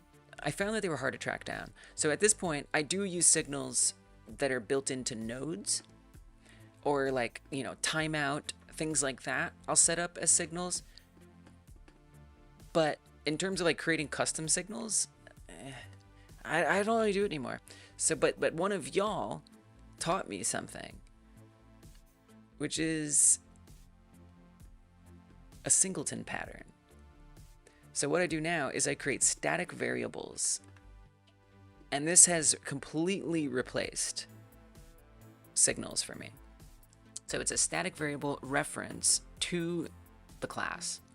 This only works if it's a, oh god no, it only works if it is, I love it. I honestly couldn't even imagine what's not great about it. Now there is a limitation, which is it has to be like an instance, like a single, it can't, for example, I can't have like a base class. They're like singletons. But you enjoying chewing cloth. How dare you trigger Krillionaire, who reasonably likes to chew metal. There's a cat, I should tell you. A cat has arrived. Welcome, Lili. Thank you for being here. You're too big. I'm gonna have to shrink you down a little bit. Here we go. Chewing ice. Ice kind of grosses me out. What's up, Frozair? Thank you for the raid. Bringing people in here. Thank you. What were you getting up to?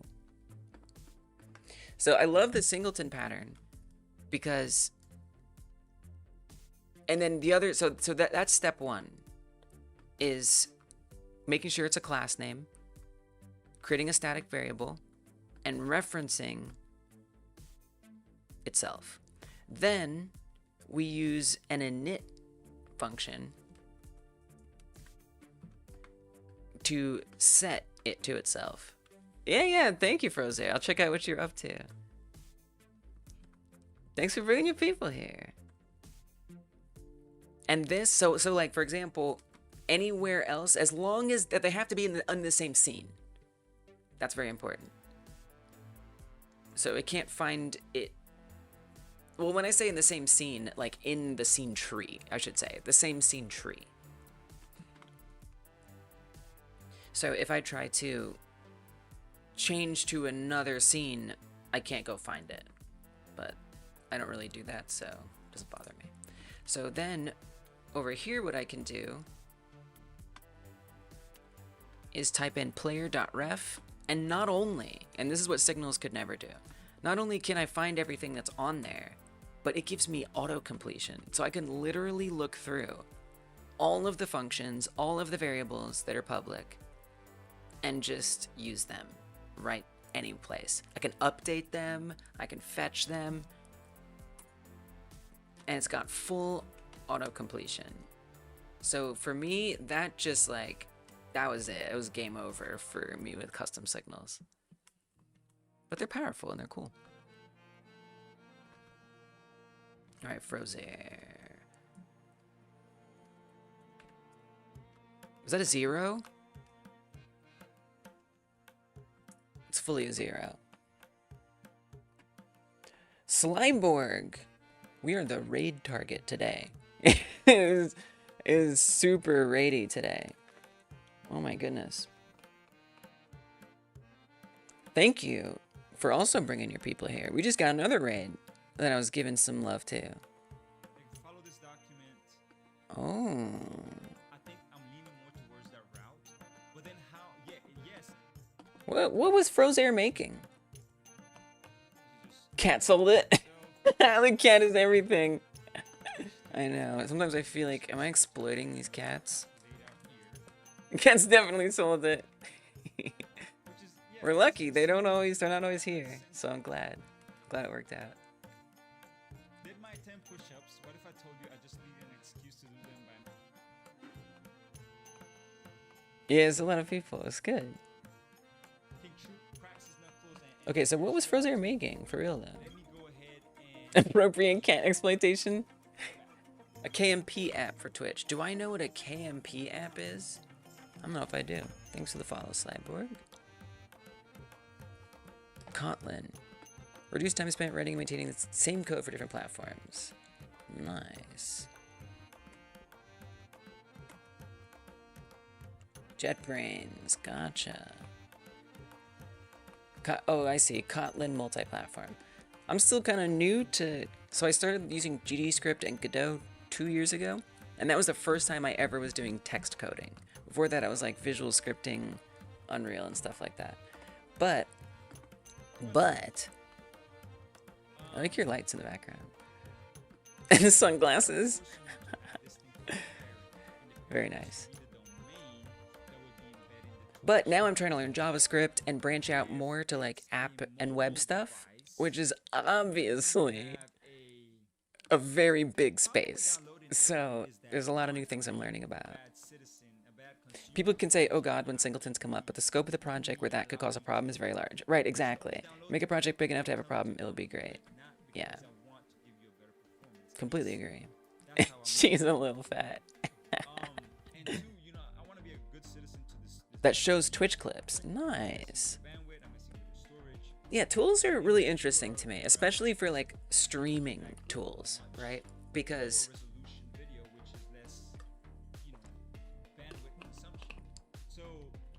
we all have different needs that we want addressed in our communities that we're building. Making our own tools can help with that. Oh, so that's that on the left. No?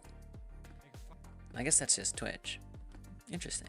Looks cool. Well, thank you for bringing your people here. Appreciate it. Who else was here? Sly? You both have LeetSpeak usernames. Okay. Slyborg. That's a good name. It's like Cyborg, but more sly.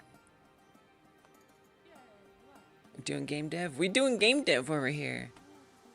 And we must return.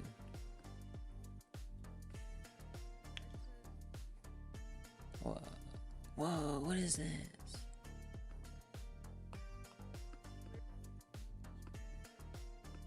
What is this? What was Sly doing? When I get subs and stuff. Sometimes she tolerates it, sometimes she doesn't. I can't even look at it and figure out what it is. I see GitHub. Maybe the title makes it make sense. Nope. Tubob made a... Here, I guess I'll put it up here. Tubob... Oh, it covers the cat. We can't do that. Made an open source world generator for Unity that generated complete cities and worlds. Nice.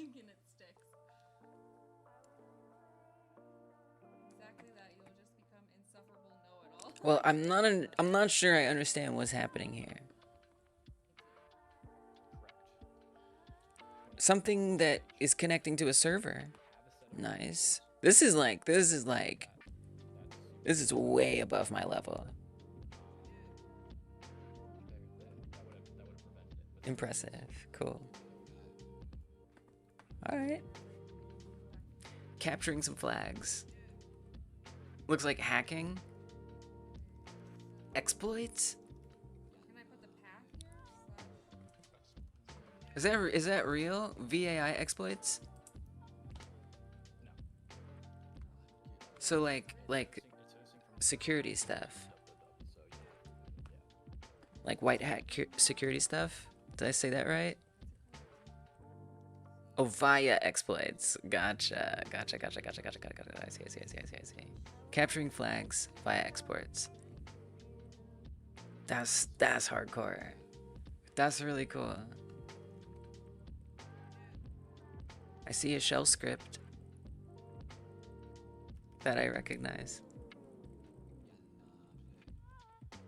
Well, I don't even know where to start with that, but that's very impressive. I will definitely have to check out your stream and see if I learn more about what's going on there. So I have been working on a game jam game, my own game jam, in fact, where we make games like other games. This is the 5th one. And so I'm making a game like Granny. It ends in 25 minutes. I'm not gonna get my game turned in, unfortunately. I have for the last 4, I made games, but this one, I got a little precious, where I really wanted to like make sure the code was structured usably and well, such that I could keep it going in future projects. And I wanted to explore like new ways of making my code, and that just kind of led to it taking a little too long. And I overscoped a little bit. So yeah, didn't get it finished, but that's okay. It's fine. Because I'm going to keep working on it after this. I think it's a good project for me, and I want to learn more. But in theory, it's a horror game where you are trying to get from one end to the other. I was going to try to set up just really quickly something that has the loop, but I don't think I'll have time. So like you, in theory, are trying to get back to this garage door, but you try to use this button and it doesn't work, doesn't do anything. And what I want is there to be like conduits that go from one place to the other. And so you figure out that you have to get to the end of the level to flip a switch to make the power come back on, so you can go and open that door. And so there's a monster who's stalking the warehouse, and you have to avoid it. It can hear you, in theory. It can see you, in theory. Actually, it can see you, but I didn't even get to the... I did set up the logic and the bones for it to see you, but I didn't really get time to like tweak it much. I think where I ended up spending a lot of time was like building stuff, like literally being able to like pick up things and build with them. I wanted to have boxes be stackable because the monster is able to see you through the shelves. And my whole like base concept was that you stack these boxes into little like walls and forts and shields, so it breaks the monster's line of sight and it can't see you. There's a monster. So also making sure the monster can climb. That was the whole thing. And yeah, I just had too many ideas that were out of scope. But that's why I started the jam. I started the jam to help me learn what is big scope. Because I wasn't finishing games because I had so many features that I kept trying to add in. And so this has just brought up, yeah, it looks good, right? So like I want to keep working on it. This has just brought up a whole lot of learnings for me about, okay, this is when I have too many ideas. Difference between Godot and Unity. Yeah, scope creep is a killer. Exactly. And so the jam gives you a small game to remake. I just went a little wild with the ideas. That's a little too high, isn't it? Let's bring that down a bit. Godot is new and fresh and shiny. Well, Godot is open source, right? So you can, if you want, modify it. If something happens, I don't know how or why it would happen, but if something happens to the engine, it goes in a absurd, horrifying direction. There will always be the last great version of it that someone will fork and keep working on. So I love the like how secure I feel that the way the engine is now is going to be preserved. And if there was some huge divide in the Godot between the Godot maintainers, I'm sure some of them would go on to develop it as we would want. But like, look, it's probably not going to happen. It's all theoretical. So I love how secure I feel with the open sourceness of Godot. But other than that, I tried Unity. I did feel like everything was a little disjointed. Really powerful engine, great engine. I love how Godot just feels like everything was meant to fit together. So I think it's a big reason why I prefer Godot. If snipers were ever called scope creeps, I know, right? Like a scope you look through. But it is new, and it's fresh, and it's shiny. Unity is old and complex and sometimes obscure. Yeah. And then, you know what I also like? So things like Unreal and Unity, you don't get to see what they're planning. You don't get to see what they're working on, or understand why a bug isn't going to happen for a long time, or a bug isn't going to get fixed for a long time. You're just kind of in the dark about it until they announce their new version with the big old conference and hype up features you didn't ask for, but you're gonna get anyway. But Godot, that's not the case. You can always go and see what the current progress is. And every bug that's ever been mentioned, you can go see like how close it is to being fixed, and even go fix it yourself. So all that stuff is a big one. The other thing I like about Godot is the community. I think Unity does have a pretty good community, but it was just different. When I was streaming Unity, it was different. It was different. When I streamed Godot, people were turning out. They were giving me all kinds of tips, and people were also learning it, so we were learning together. Thanks for the follow, JV. So like all of that together was just like, okay, this is what I want. I should really have a debug key that lets me just teleport to the end. Thank you to Bump for the follow as well. It is fun. Godot is fun to use. It's very fun to use. Unity was a little overwhelming. Godot never felt overwhelming to me. I like GDScript. It's nice. But I'm trying to branch out and learn other things too. But I'm glad this was like something that I did. Okay, that's still a bit high for the flare to reach. I'm kind of surprised. Flare is short. Alright, there you go. That's accessible. So this would also need to be activatable. I could try to make the monster kill you. That's something I haven't really worked on. The activatable buttons thing is giving me some trouble. So let's just skip it. Let's make the monster actually kill you and chase you. So right now when it chases you, it's because I flip a debug key. I press a debug toggle. It does have a vision area. I think the vision area is probably too big. Why is it flipped around?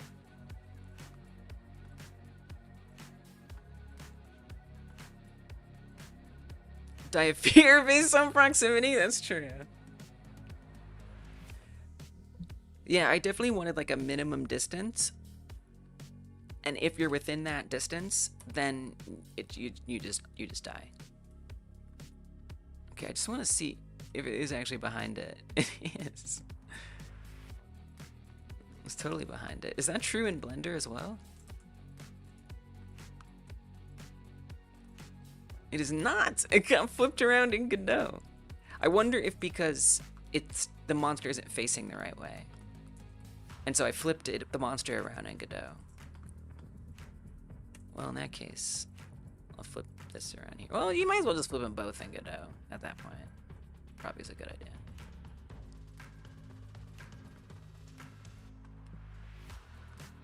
People who are fans of the small dog tools are generally more active because they want to see it grow. Oh, I like that. No dev who works in Unity has that eagerness to spread the love. That's a solid theory. I think you're right. This transform is not rotated. It is scaled down. Okay, it does appear to be a little rotated there. Why is it not like 180 degrees? Oh, I've noticed problems where it doesn't look like it's facing forward. That's why, because I didn't do it 180 degrees. Oh, wow. Great, now that's not a problem. Yay. I was wondering why it didn't always face forward. Wow. So I'm also going to want to flip its vision area around. That's not the vision area. Not what that is. Yeah, I love Godot. Transform. Rotation negative 180. And then we'll push it up a bit. It's fine. Now, I think this is a little too large of vision for it. But there is some code that handles it. Actually, let's make this big. Body entered vision, if it's the player, it changes its state. So I commented it out. But maybe it's time to comment it back in. So does this work? Is it when I press the toggle debug? Yeah, okay. Can we get a print that happens so I can know that it's chasing without seeing that it's chasing? Let's make it highlight so it stands out.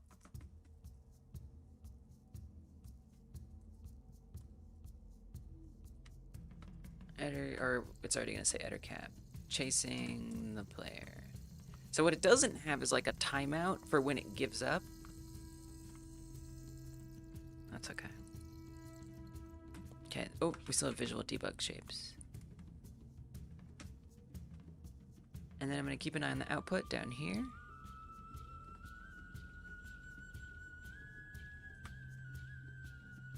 And stuff.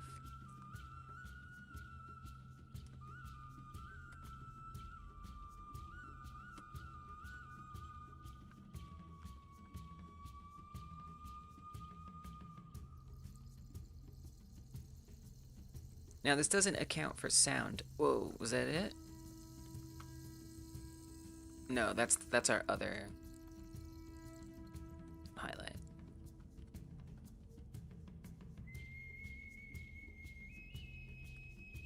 I think I see the monster all the way in the back, so it kind of makes sense that it's not seeing us yet.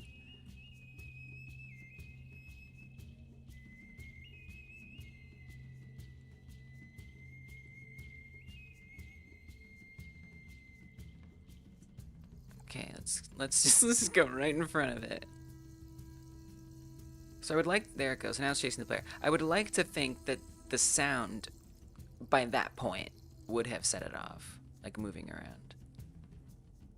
Oh, now the rotation is actually worse. The rotation was designed, or everything was designed with the rotation in mind. Well, we're keeping it then. The rotation stays. Wow. Wild. Wait, what was it at? I had no idea how important that rotation was.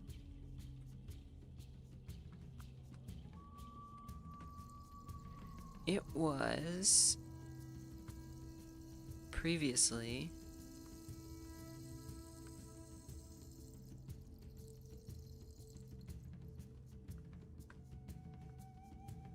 well, this is kind of hard to parse.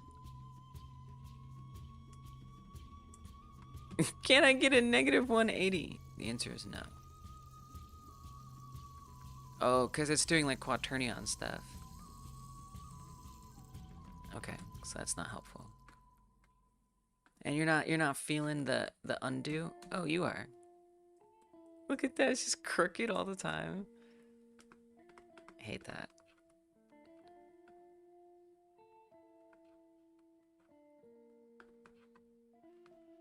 Negative 165.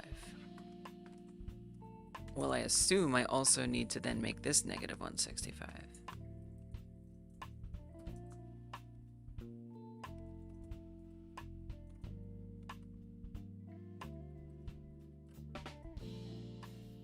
Oh, I should have done local space.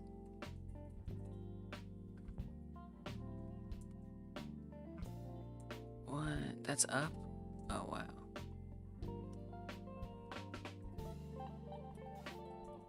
$30 gizmos trip me out.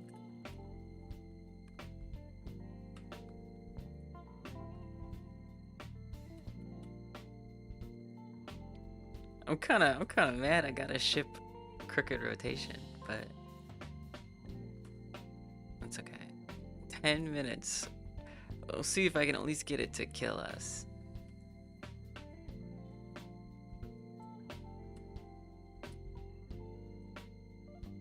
It's kind of ridiculous how in its vision I have to get. Okay, it's chasing the player.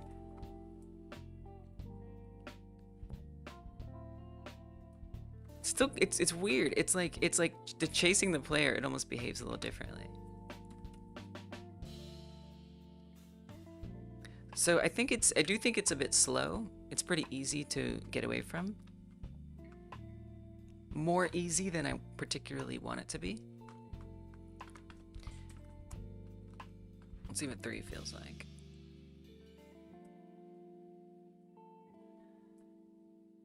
Oh, it's still getting stuck. That's so weird. Wow. Looks like I had to do some...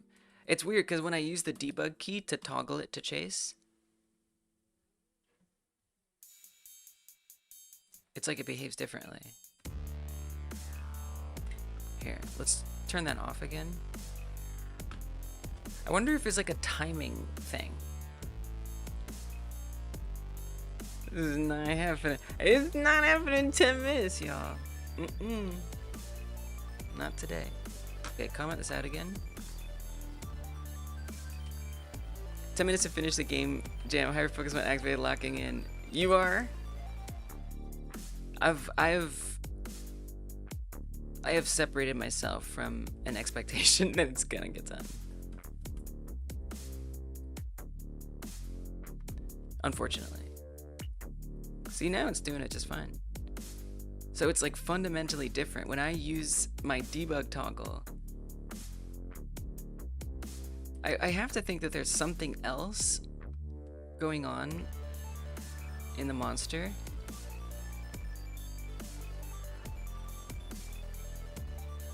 When it decides to chase on its own. Because see, with the debug key, it is a little low on the shelves, but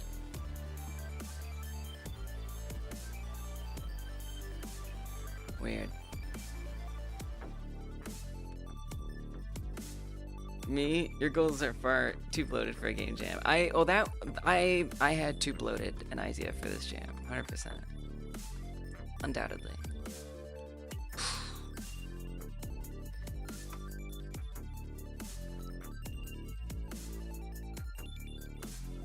It's so weird because the debug should be doing the exact same thing. Very strange. So I press this key, patrol versus chase. If it's already patrolling, or if it's supposed to be patrolling, it'll switch to that state. That's all it does. All it does is change that state. I wonder if it's... I think I know what's happening. It's probably triggering it multiple times, as opposed to this is just one time. Whereas there, it'll see the player again, and I bet that, I hope, that might be what's causing some of the issue.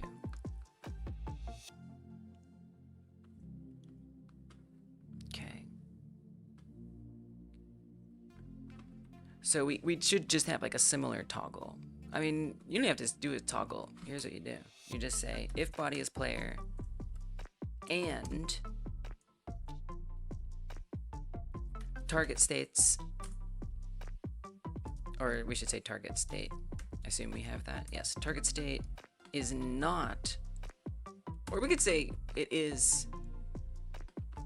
I'm gonna say not, because if I do end up making other states, it would be nice if those were included. So if the body is the player that it sees, and the editor cap is not currently in the state,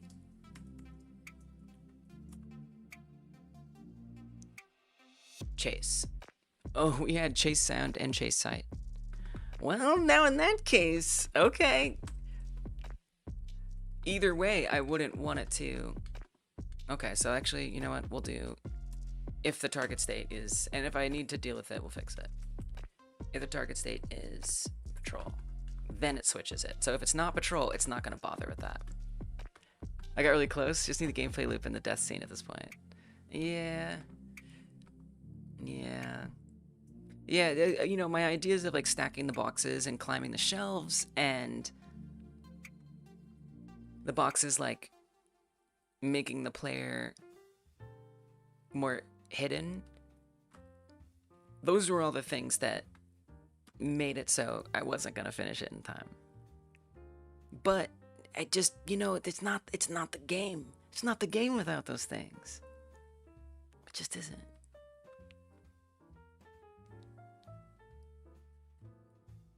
Okay, it's seeing the player. Hopefully it's better now that's only one call. I don't think it is.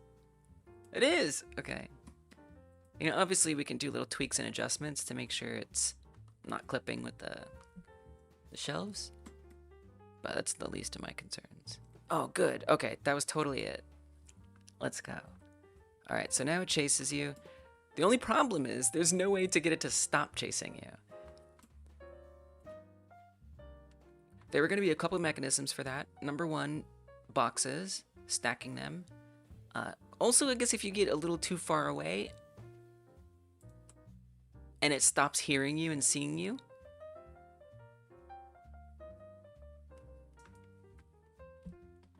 so I could just quickly put together like maybe a bigger area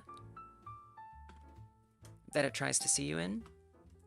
And if it doesn't, when it's chasing you, then it gives up.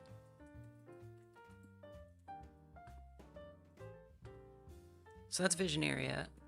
I'll duplicate it. And I'll call it chase, or vision area chasing or something.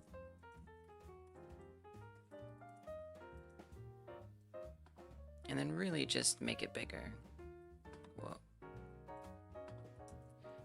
Would be nice if its origin was at, like, the origin.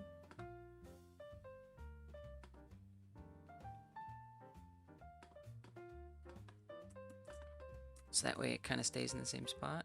Kind of, that did not.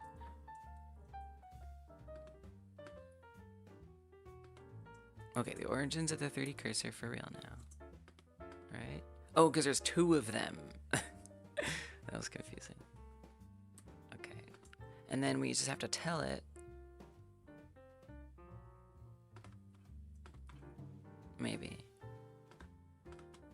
Okay, we could just done 30 cursor to begin with. Well, then I'm not going to change the origins.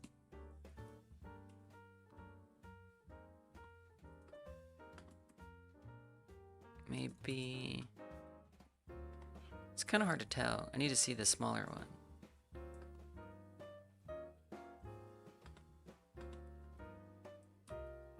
I did the wrong one. I'm surprised I can't see the smaller one through there. Okay.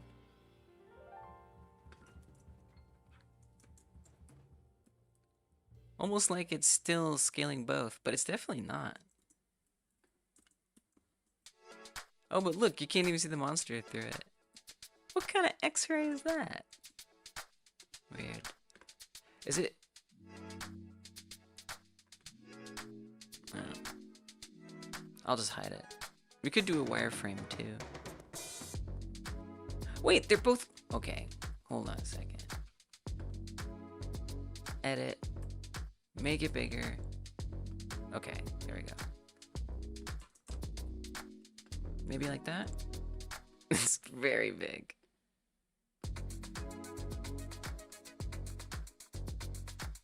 Okay, now...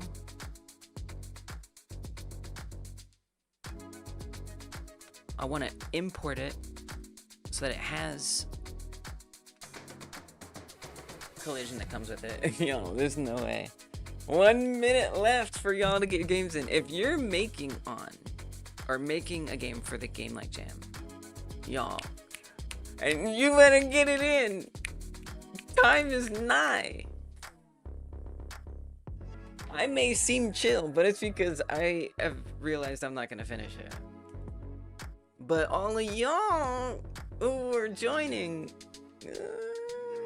if If you haven't submitted, you might be in danger. Music is relaxing. Nice. I'm thinking of trying something else. Of like setting up some like procedural music.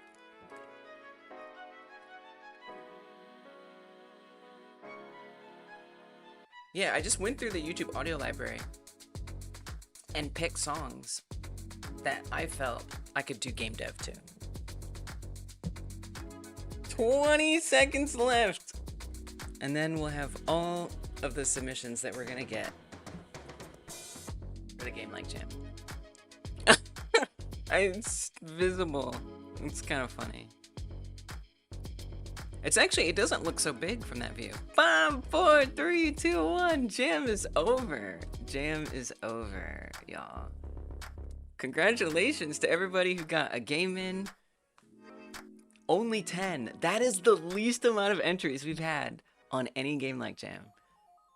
I don't know, maybe it says more about the time of year, randomness, or maybe the game was not appealing. Maybe the game felt tough for folks to do. But y'all can play these games right now. You can play them. Leave feedback for the creators because I'm sure they're going to appreciate it. I'll make sure there's links. Links. We're even going to link the submissions page. Yeah. Happy October. It is, right. It's also October. Exactly. Isn't that's kind of awesome. As soon as October starts, we unleash all of these games all these games for people to play in October. Look at these awesome things. What? Attempt to create a game like Jam game. Ooh, so I did notice that it's not embedded in the browser. Seems Unreal Engine. Oh yeah, it doesn't have it. Oh no.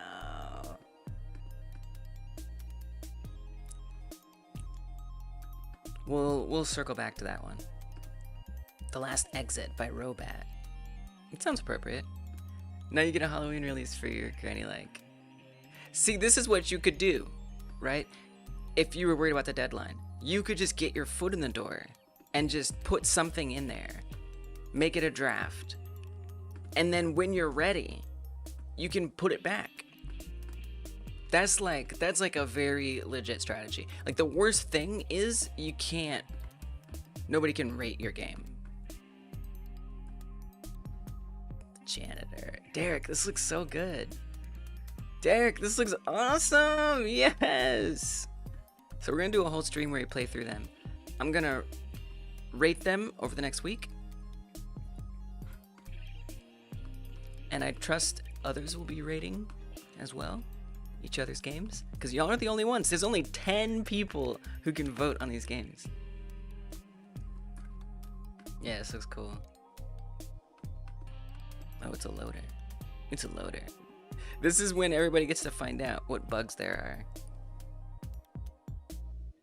Hey, there it is. Nice. Whoa. Hey, this is pretty cool. That janitor definitely looks like he's fixing to do something. Awesome. Let's go. Yes. You even got a flashlight. That's so good. Awesome. Well, I don't want to spoil the other stream on October 10th after everything's rated. The Jesus clock. Alright, very nice. We're just checking them out a little bit. Oh! Dang! Jeez! It's just like...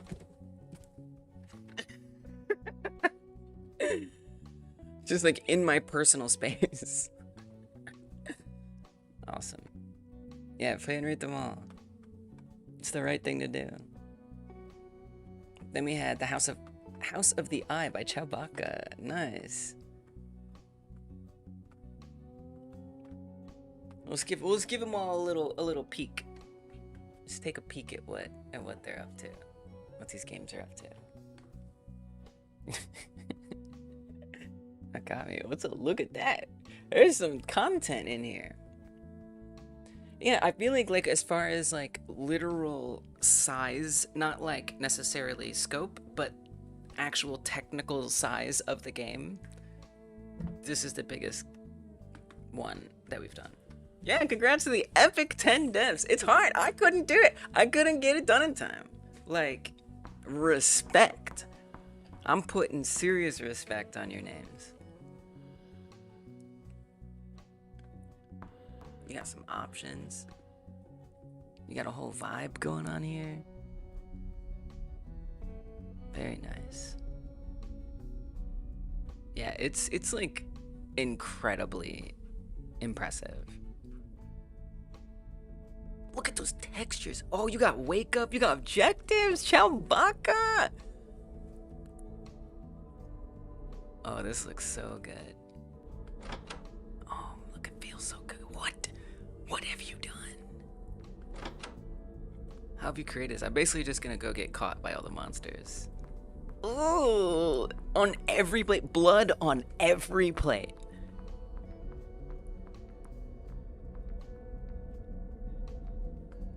I like it because it makes me have questions. Like, what's the story? What are we gonna find out here about what's happening? You know? It's good level design. Raises questions. Oh my gosh.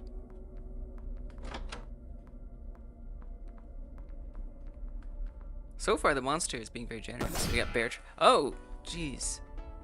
Was that optional? An objective to hit a bear trap? Y'all really pulled it together.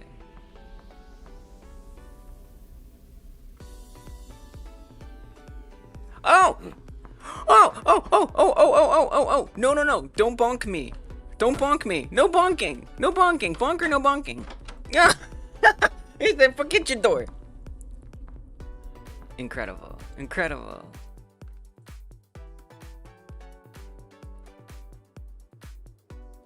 Depth -1.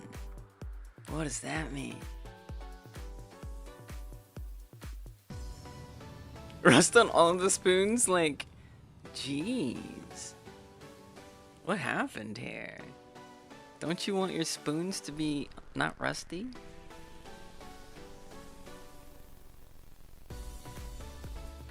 Nice.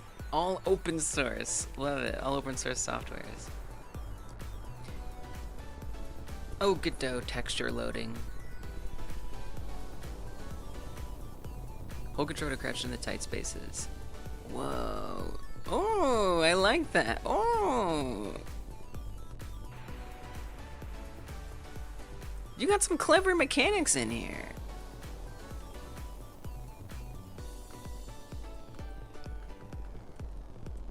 As red. As that is telling me something. What does that mean? Oh. Hey. Well, I'm not gonna open that now. Ah, what you gonna do? What you gonna do? You gonna come get me? What you gonna do? You got nothing.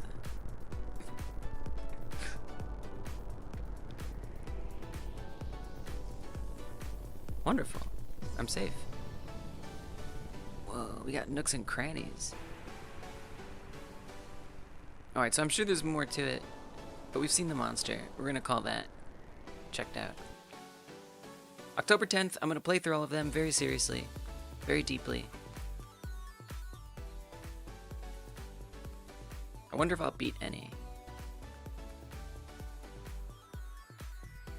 Look at these pumpkins. Oh, this is Henry's. And Henry, this was your first time using Unity, basically, right? It sounded like Henry really liked Unity, too.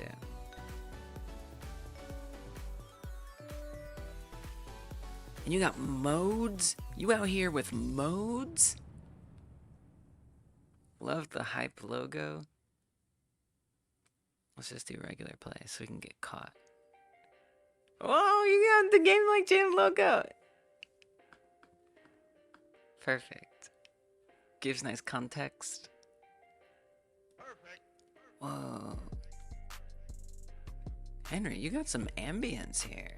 Sorry, ambiance. This is creepy.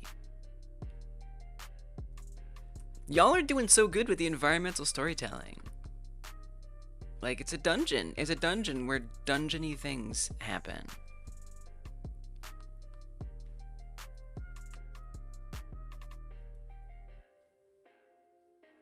Why is there a dungeon? It raises those questions. Who is maintaining the dungeon? Why am I in it?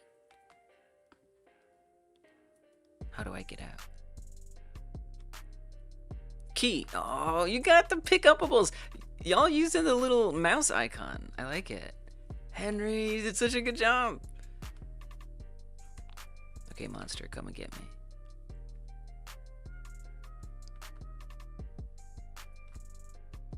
I had too big of an idea, you know? Oh, we got some like surreal type stuff.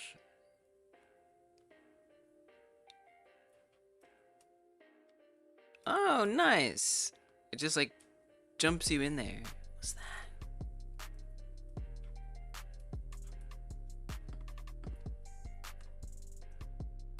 Communicating to the player that they need to do something. Henry, this is like a hugely comprehensive game that you've made. Your growth is such a delight to see. All these numbers, what do they mean? That's exciting. So far, the monster is quite at bay. Thanks for the follow, eNetworks. Oh, it's the wrong key, though. Dang. Alright, well, in the interest of time, and giving fair time to everyone, we'll come back to this on the 10th.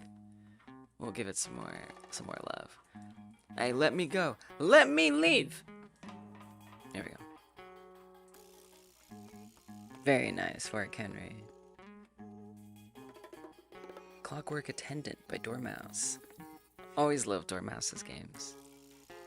I couldn't do it. It's interesting. It's interesting like how high quality all the entries are too. Which makes me also think that this was just like a tough one to like scope for reasonably. And maybe intimidating too. It makes me feel a little better about not getting one in.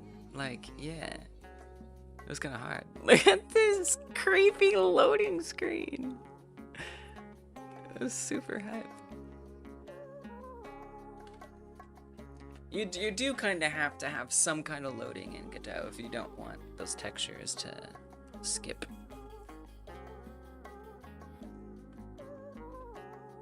Understandable.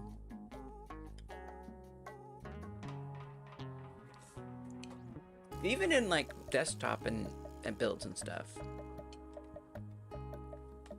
That's a loader. It's a serious loader. Hey.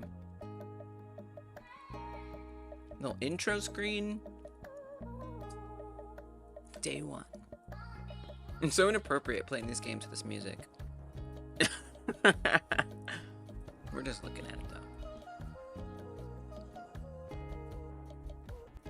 Whoa. Bed with a jar. Oh, we're just near the jar. This is kind of a creepy house.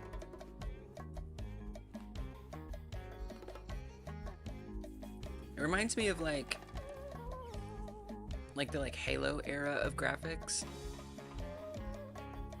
Oh, escape is right there. Teasing me. Wow. Pick-upables.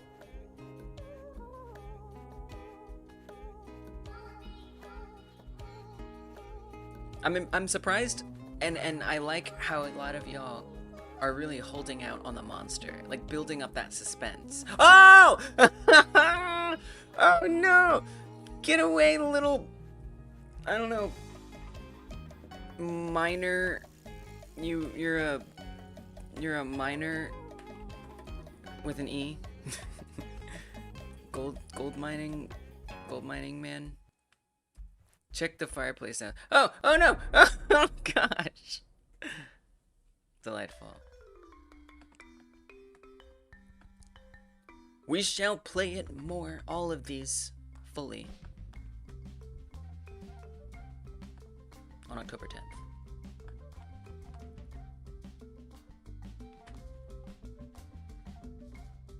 Yeah, these are all very high quality projects. Actually kind of stunning though. It's hard to recreate, especially not copying everything inside the original, right? You totally pulled it off. Whoa. I feel so zoomed in. Whoa, you had like stairs. Wait, those stairs were actually bumping. Impressive. Accurate stairs.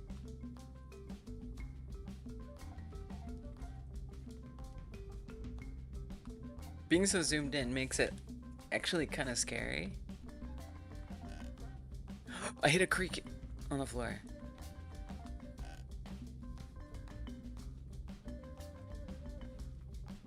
Oh my gosh.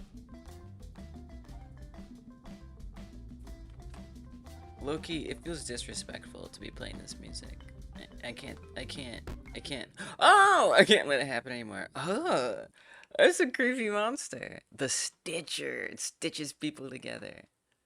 Very nice flagware. Oh, I'm so excited to play these more intensely. Intensely? Both. Both intently and intensely. Elderly woman in an old folks' home. Run by a less than scrupulous character. I knew it was an old folks' home. Flip has been like sharing stuff with us along the way and never quite confirmed that it was an old folks home, but I kind of thought it was. The loading is so real. Oh my gosh.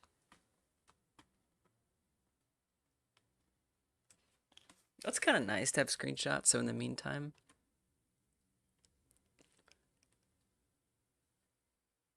I don't want to cross paths with that guy. Very GoldenEye. Something about that. What if it's just like an image? It's not even like actually real. It's just like trolling. There it goes. Just needed a little push, a little nudge in the right direction.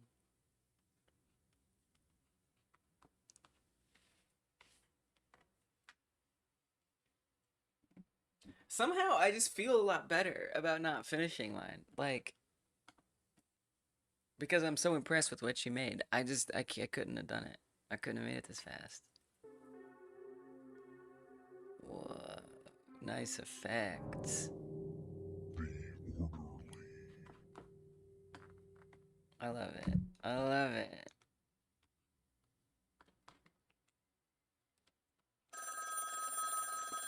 And you got a cutscene? Okay, we'll keep that till October 10th, unless you guys go check it out yourself. We're gonna keep that. We're gonna wait for the proper stream. Loading everything. That is quite useful to make sure everything exists. I can understand why you did that.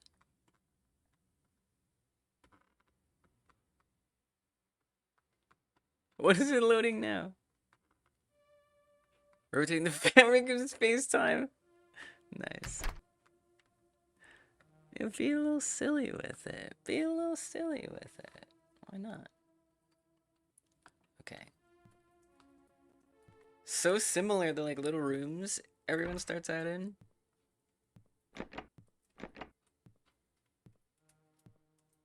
Really nice like lighting work. Given that it's like a Godot web build, I have to think that you... What? You pick that stuff up? I have to think that you, baked light maps. You must have. Granny on the computer. The details. The details. There is music, actually. It's very subtle. I'm afraid to turn it up. Oh! Wasn't me. Wasn't me. Oh, okay. Excuse me. Pardon me. Sorry. Sorry I broke your vase.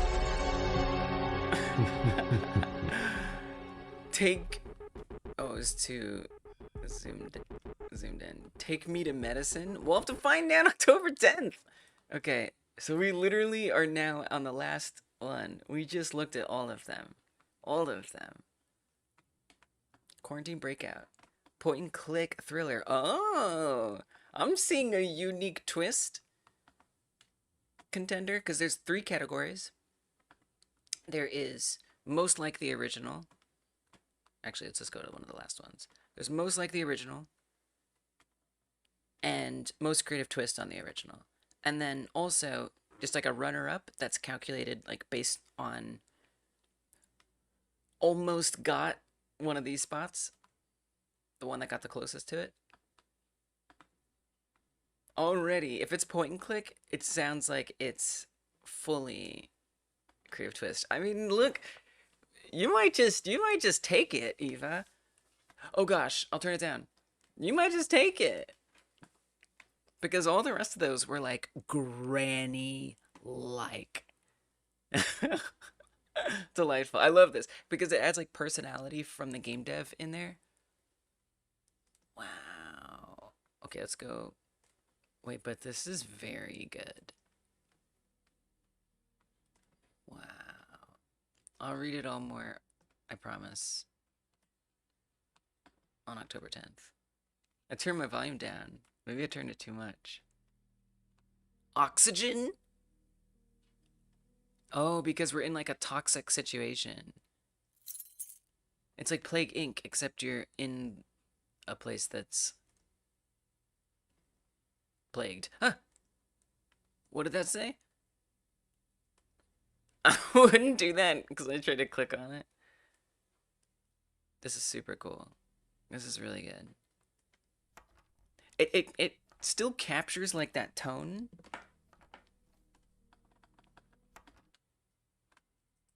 That Granny has, for sure. I keep wanting to like move in 3D space. I start like pressing WASD, but nothing happens. Zombie stuff. We got zombie stuff over here.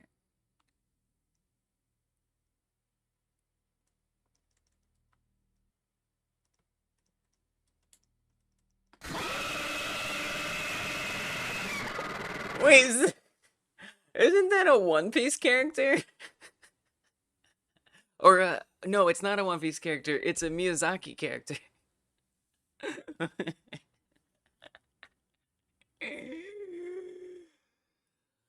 You telling me the monster is that old lady in the woods?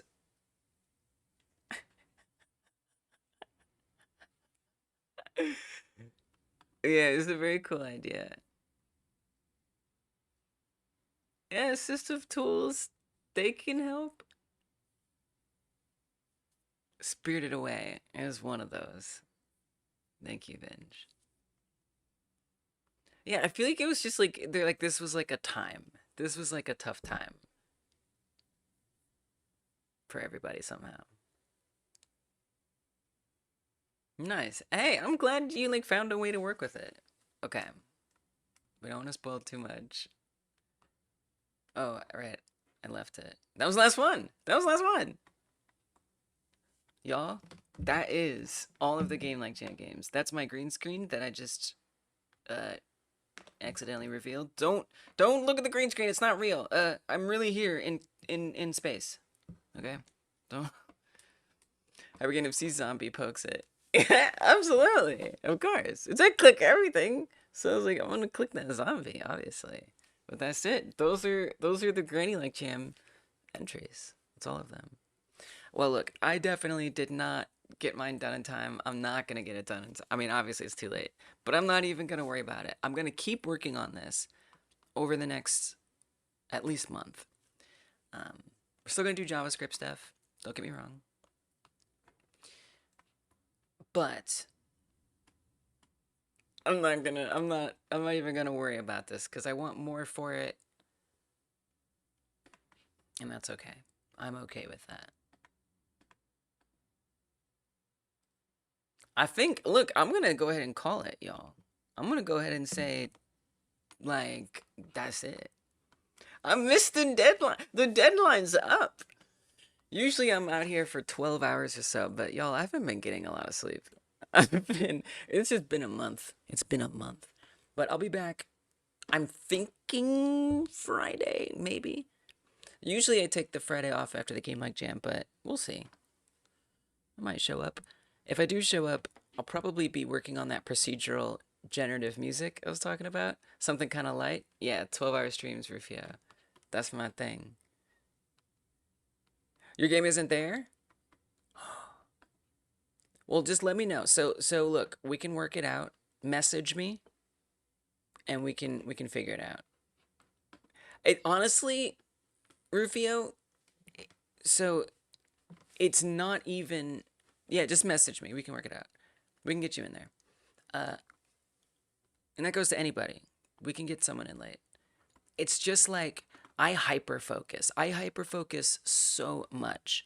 I'm a huge hyper-focuser. So I just come here and I just want to work for 12 hours. I want to focus on it that long. So it's what I do. This is what I do. But literally, all of my streams, 99% of the time are 12 hours. Look at this. These are the YouTube VODs. So they always cut off the VOD after a certain point. 12 hours, 12 hours, 12 hours, 12 hours, 12. Like, down the line. Oh, we did a 9-hour one. I mean, it's like, look, I would be using this time anyway to work on something, you know? If I was off stream, I would also be spending 12 hours working on it. Probably more, actually. So, you know, I generally just show up here, I do some coding, chat with y'all. I think the way that I avoid burnout is just like trying not to stress too much about having the best possible stream. You know, I just kind of show up, work on stuff, try to get things done, chat with y'all, call it a day. But look, it's taken me a long time to figure out something that works for me. I think I might try doing like short streams more often, but we'll see. All right, I'm really gonna get out of here though. Thank you so much for the folks who rated. I saw that Fleekuda got a Twitch sub. Appreciate that. That was, I think, yesterday. We gotta give all the special thanks. We gotta give all the special thanks. We had so many raids today. What in the world? What in the world? So we gotta find somewhere else to go. YouTube, I will try to find someplace. The redirect thing is not great on YouTube. It's not the greatest. I can't say that's the best. Yeah, good games. Y'all are amazing. Y'all do great. Thank you all for the follows. Thank you, Slyborg, for the raid. Frozair, J Jupiter, and hello, it's Rufio. Appreciate y'all. Fleekuda, thanks for the Prime sub. Let's see who's around on YouTube, and then we'll do a Twitch raid. Let's see who's around on YouTube.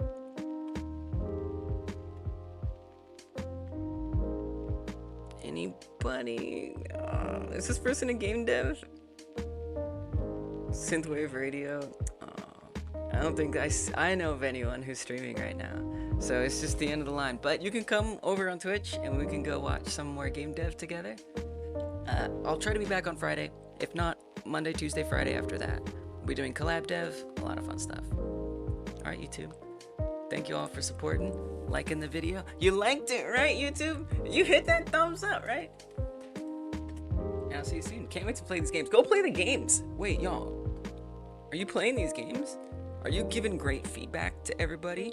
Because you might as well. You might as well play a bunch of cool, spooky games that were made by our community.